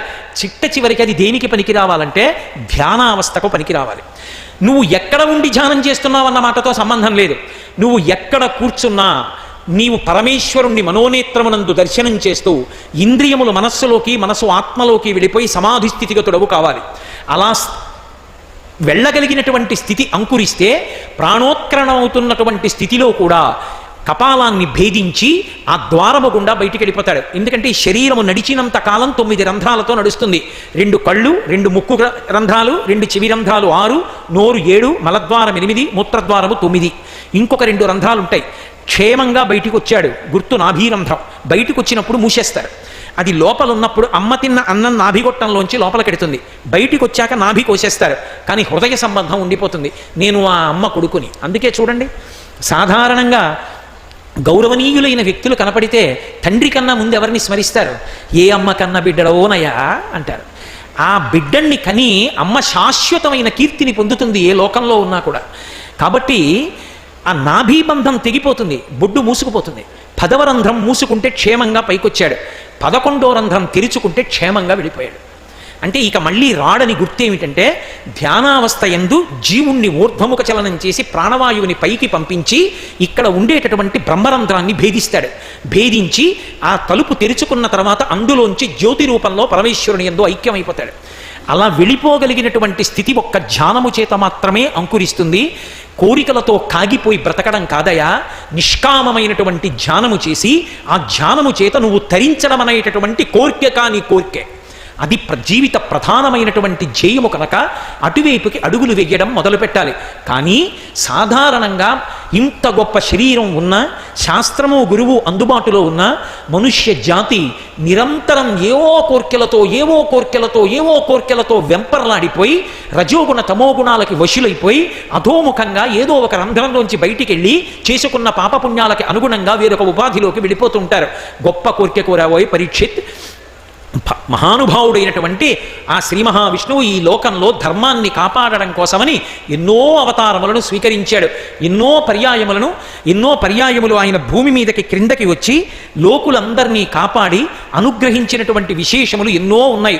ఒకానొకప్పుడు యజ్ఞవరాహమూర్తిగా ఈ భూమి మీదకు వచ్చాడు. యజ్ఞవరాహావతారం పోతన గారిని కూడా రక్షించినటువంటి అవతారము అని పెద్దలు చెప్తారు. ఎందుచేత అంటే ఒకానొకప్పుడు పోతన గారు కుటీరంలో కూర్చుని భాగవతాన్ని అంధీకరిస్తున్నారు. వేటకొచ్చాడు ప్రభువు. పోతన గారి దగ్గర ఎలా అయినా భాగవతం అంకితం పుచ్చుకోవాలి అని కోరిక. ఆ కోరిక చేత తన సైన్యాన్ని పోతన గారు ఉన్నటువంటి కుటీరం దగ్గరికి పంపాడు. లోపల పోతన గారు ఉంటారు, అంకితం ఇస్తారా లేకపోతే నిగ్రహించండి అని. సైన్యాధిపతి సైన్యాన్ని తీసుకుని వెళ్ళాడు. తీరా వెళ్ళేటప్పటికీ కుటీరానికి ముందు ఒక పెద్ద వరాహం ఒకటి, ఒక అడవి పంది పడుకునుంది. తెల్లటి కోరలు. అది వీళ్ళని వంక చూసి గుర్గరం చేసింది. ఆ గుర్గరావం వినేటప్పటికీ ఆ సైనికులు, సైన్యాధిపతి భయపడిపోయి వెనక్కి వెళ్ళిపోయారు. మహారాజే వచ్చాడు. వచ్చిన అడవి పందిని చూసి భయపడ్డాడు. కొంతసేపటికి అడవి పంది వెళ్ళిపోయింది. అడవి పంది కాపాడుతోంది అంటే లోపల ఉన్నవాడు ఎంత భక్తి తత్పరుడో. కాబట్టి పోతన గారిని మనం నిగ్రహించకూడదనుకున్నారు. ఆయన దర్శనం చేసి వెళ్ళిపోవాలి. పంది వెళ్ళిపోయింది. మహారాజు కుటీరం దగ్గరికి వెళ్ళి తలుపు తీసి లోపలికి వెళ్ళాడు. పోతన గారు కూర్చుని అంధ్రీకరిస్తున్నారు. అయ్యా, నేను మొదట వచ్చినప్పుడు బుద్ధి వేరు, ఇప్పుడు కేవలం మీకు నమస్కారం చెయ్యాలని వచ్చాను. చాలాసేపటి నుంచి బయట ఎదురు చూస్తున్నాం. పోతన గారు అన్నారు, మరి లోపలికి ఎందుకు రాలేదన్నారు. వద్దామని అనుకున్నాం, కానీ ఒక గొప్ప వరాహం ఒకటి బయట పడుకునుంది. అది మమ్మల్ని లోపలికి రాకుండా అడ్డగించింది. మా బుద్ధి మారిన తరువాత అది వెళ్ళిపోయింది, మేము లోపలికి వచ్చామన్నారు. పోతన గారు అన్నారు, నేను యజ్ఞవరాహావతార ఘట్టాన్ని ఆంధ్రీకరిస్తున్నాను, నన్ను రక్షించడానికి ఆ స్వామి వరాహ రూపంలో బయట పడుకున్నాడు అన్నారు. అంతటి మహానుభావుడు. యజ్ఞవరాహాన్ని ఒక్కసారి స్మరించిన, ఒక్కసారి నమస్కరించిన ఉత్తర క్షణంలో శ్రీ మహావిష్ణువు యొక్క పరిపూర్ణమైనటువంటి అనుగ్రహం కలుగుతుంది. ఆ యజ్ఞవరాహావతారంగా స్వామి ఎందుకు రావలసి వచ్చింది అని అడిగారు.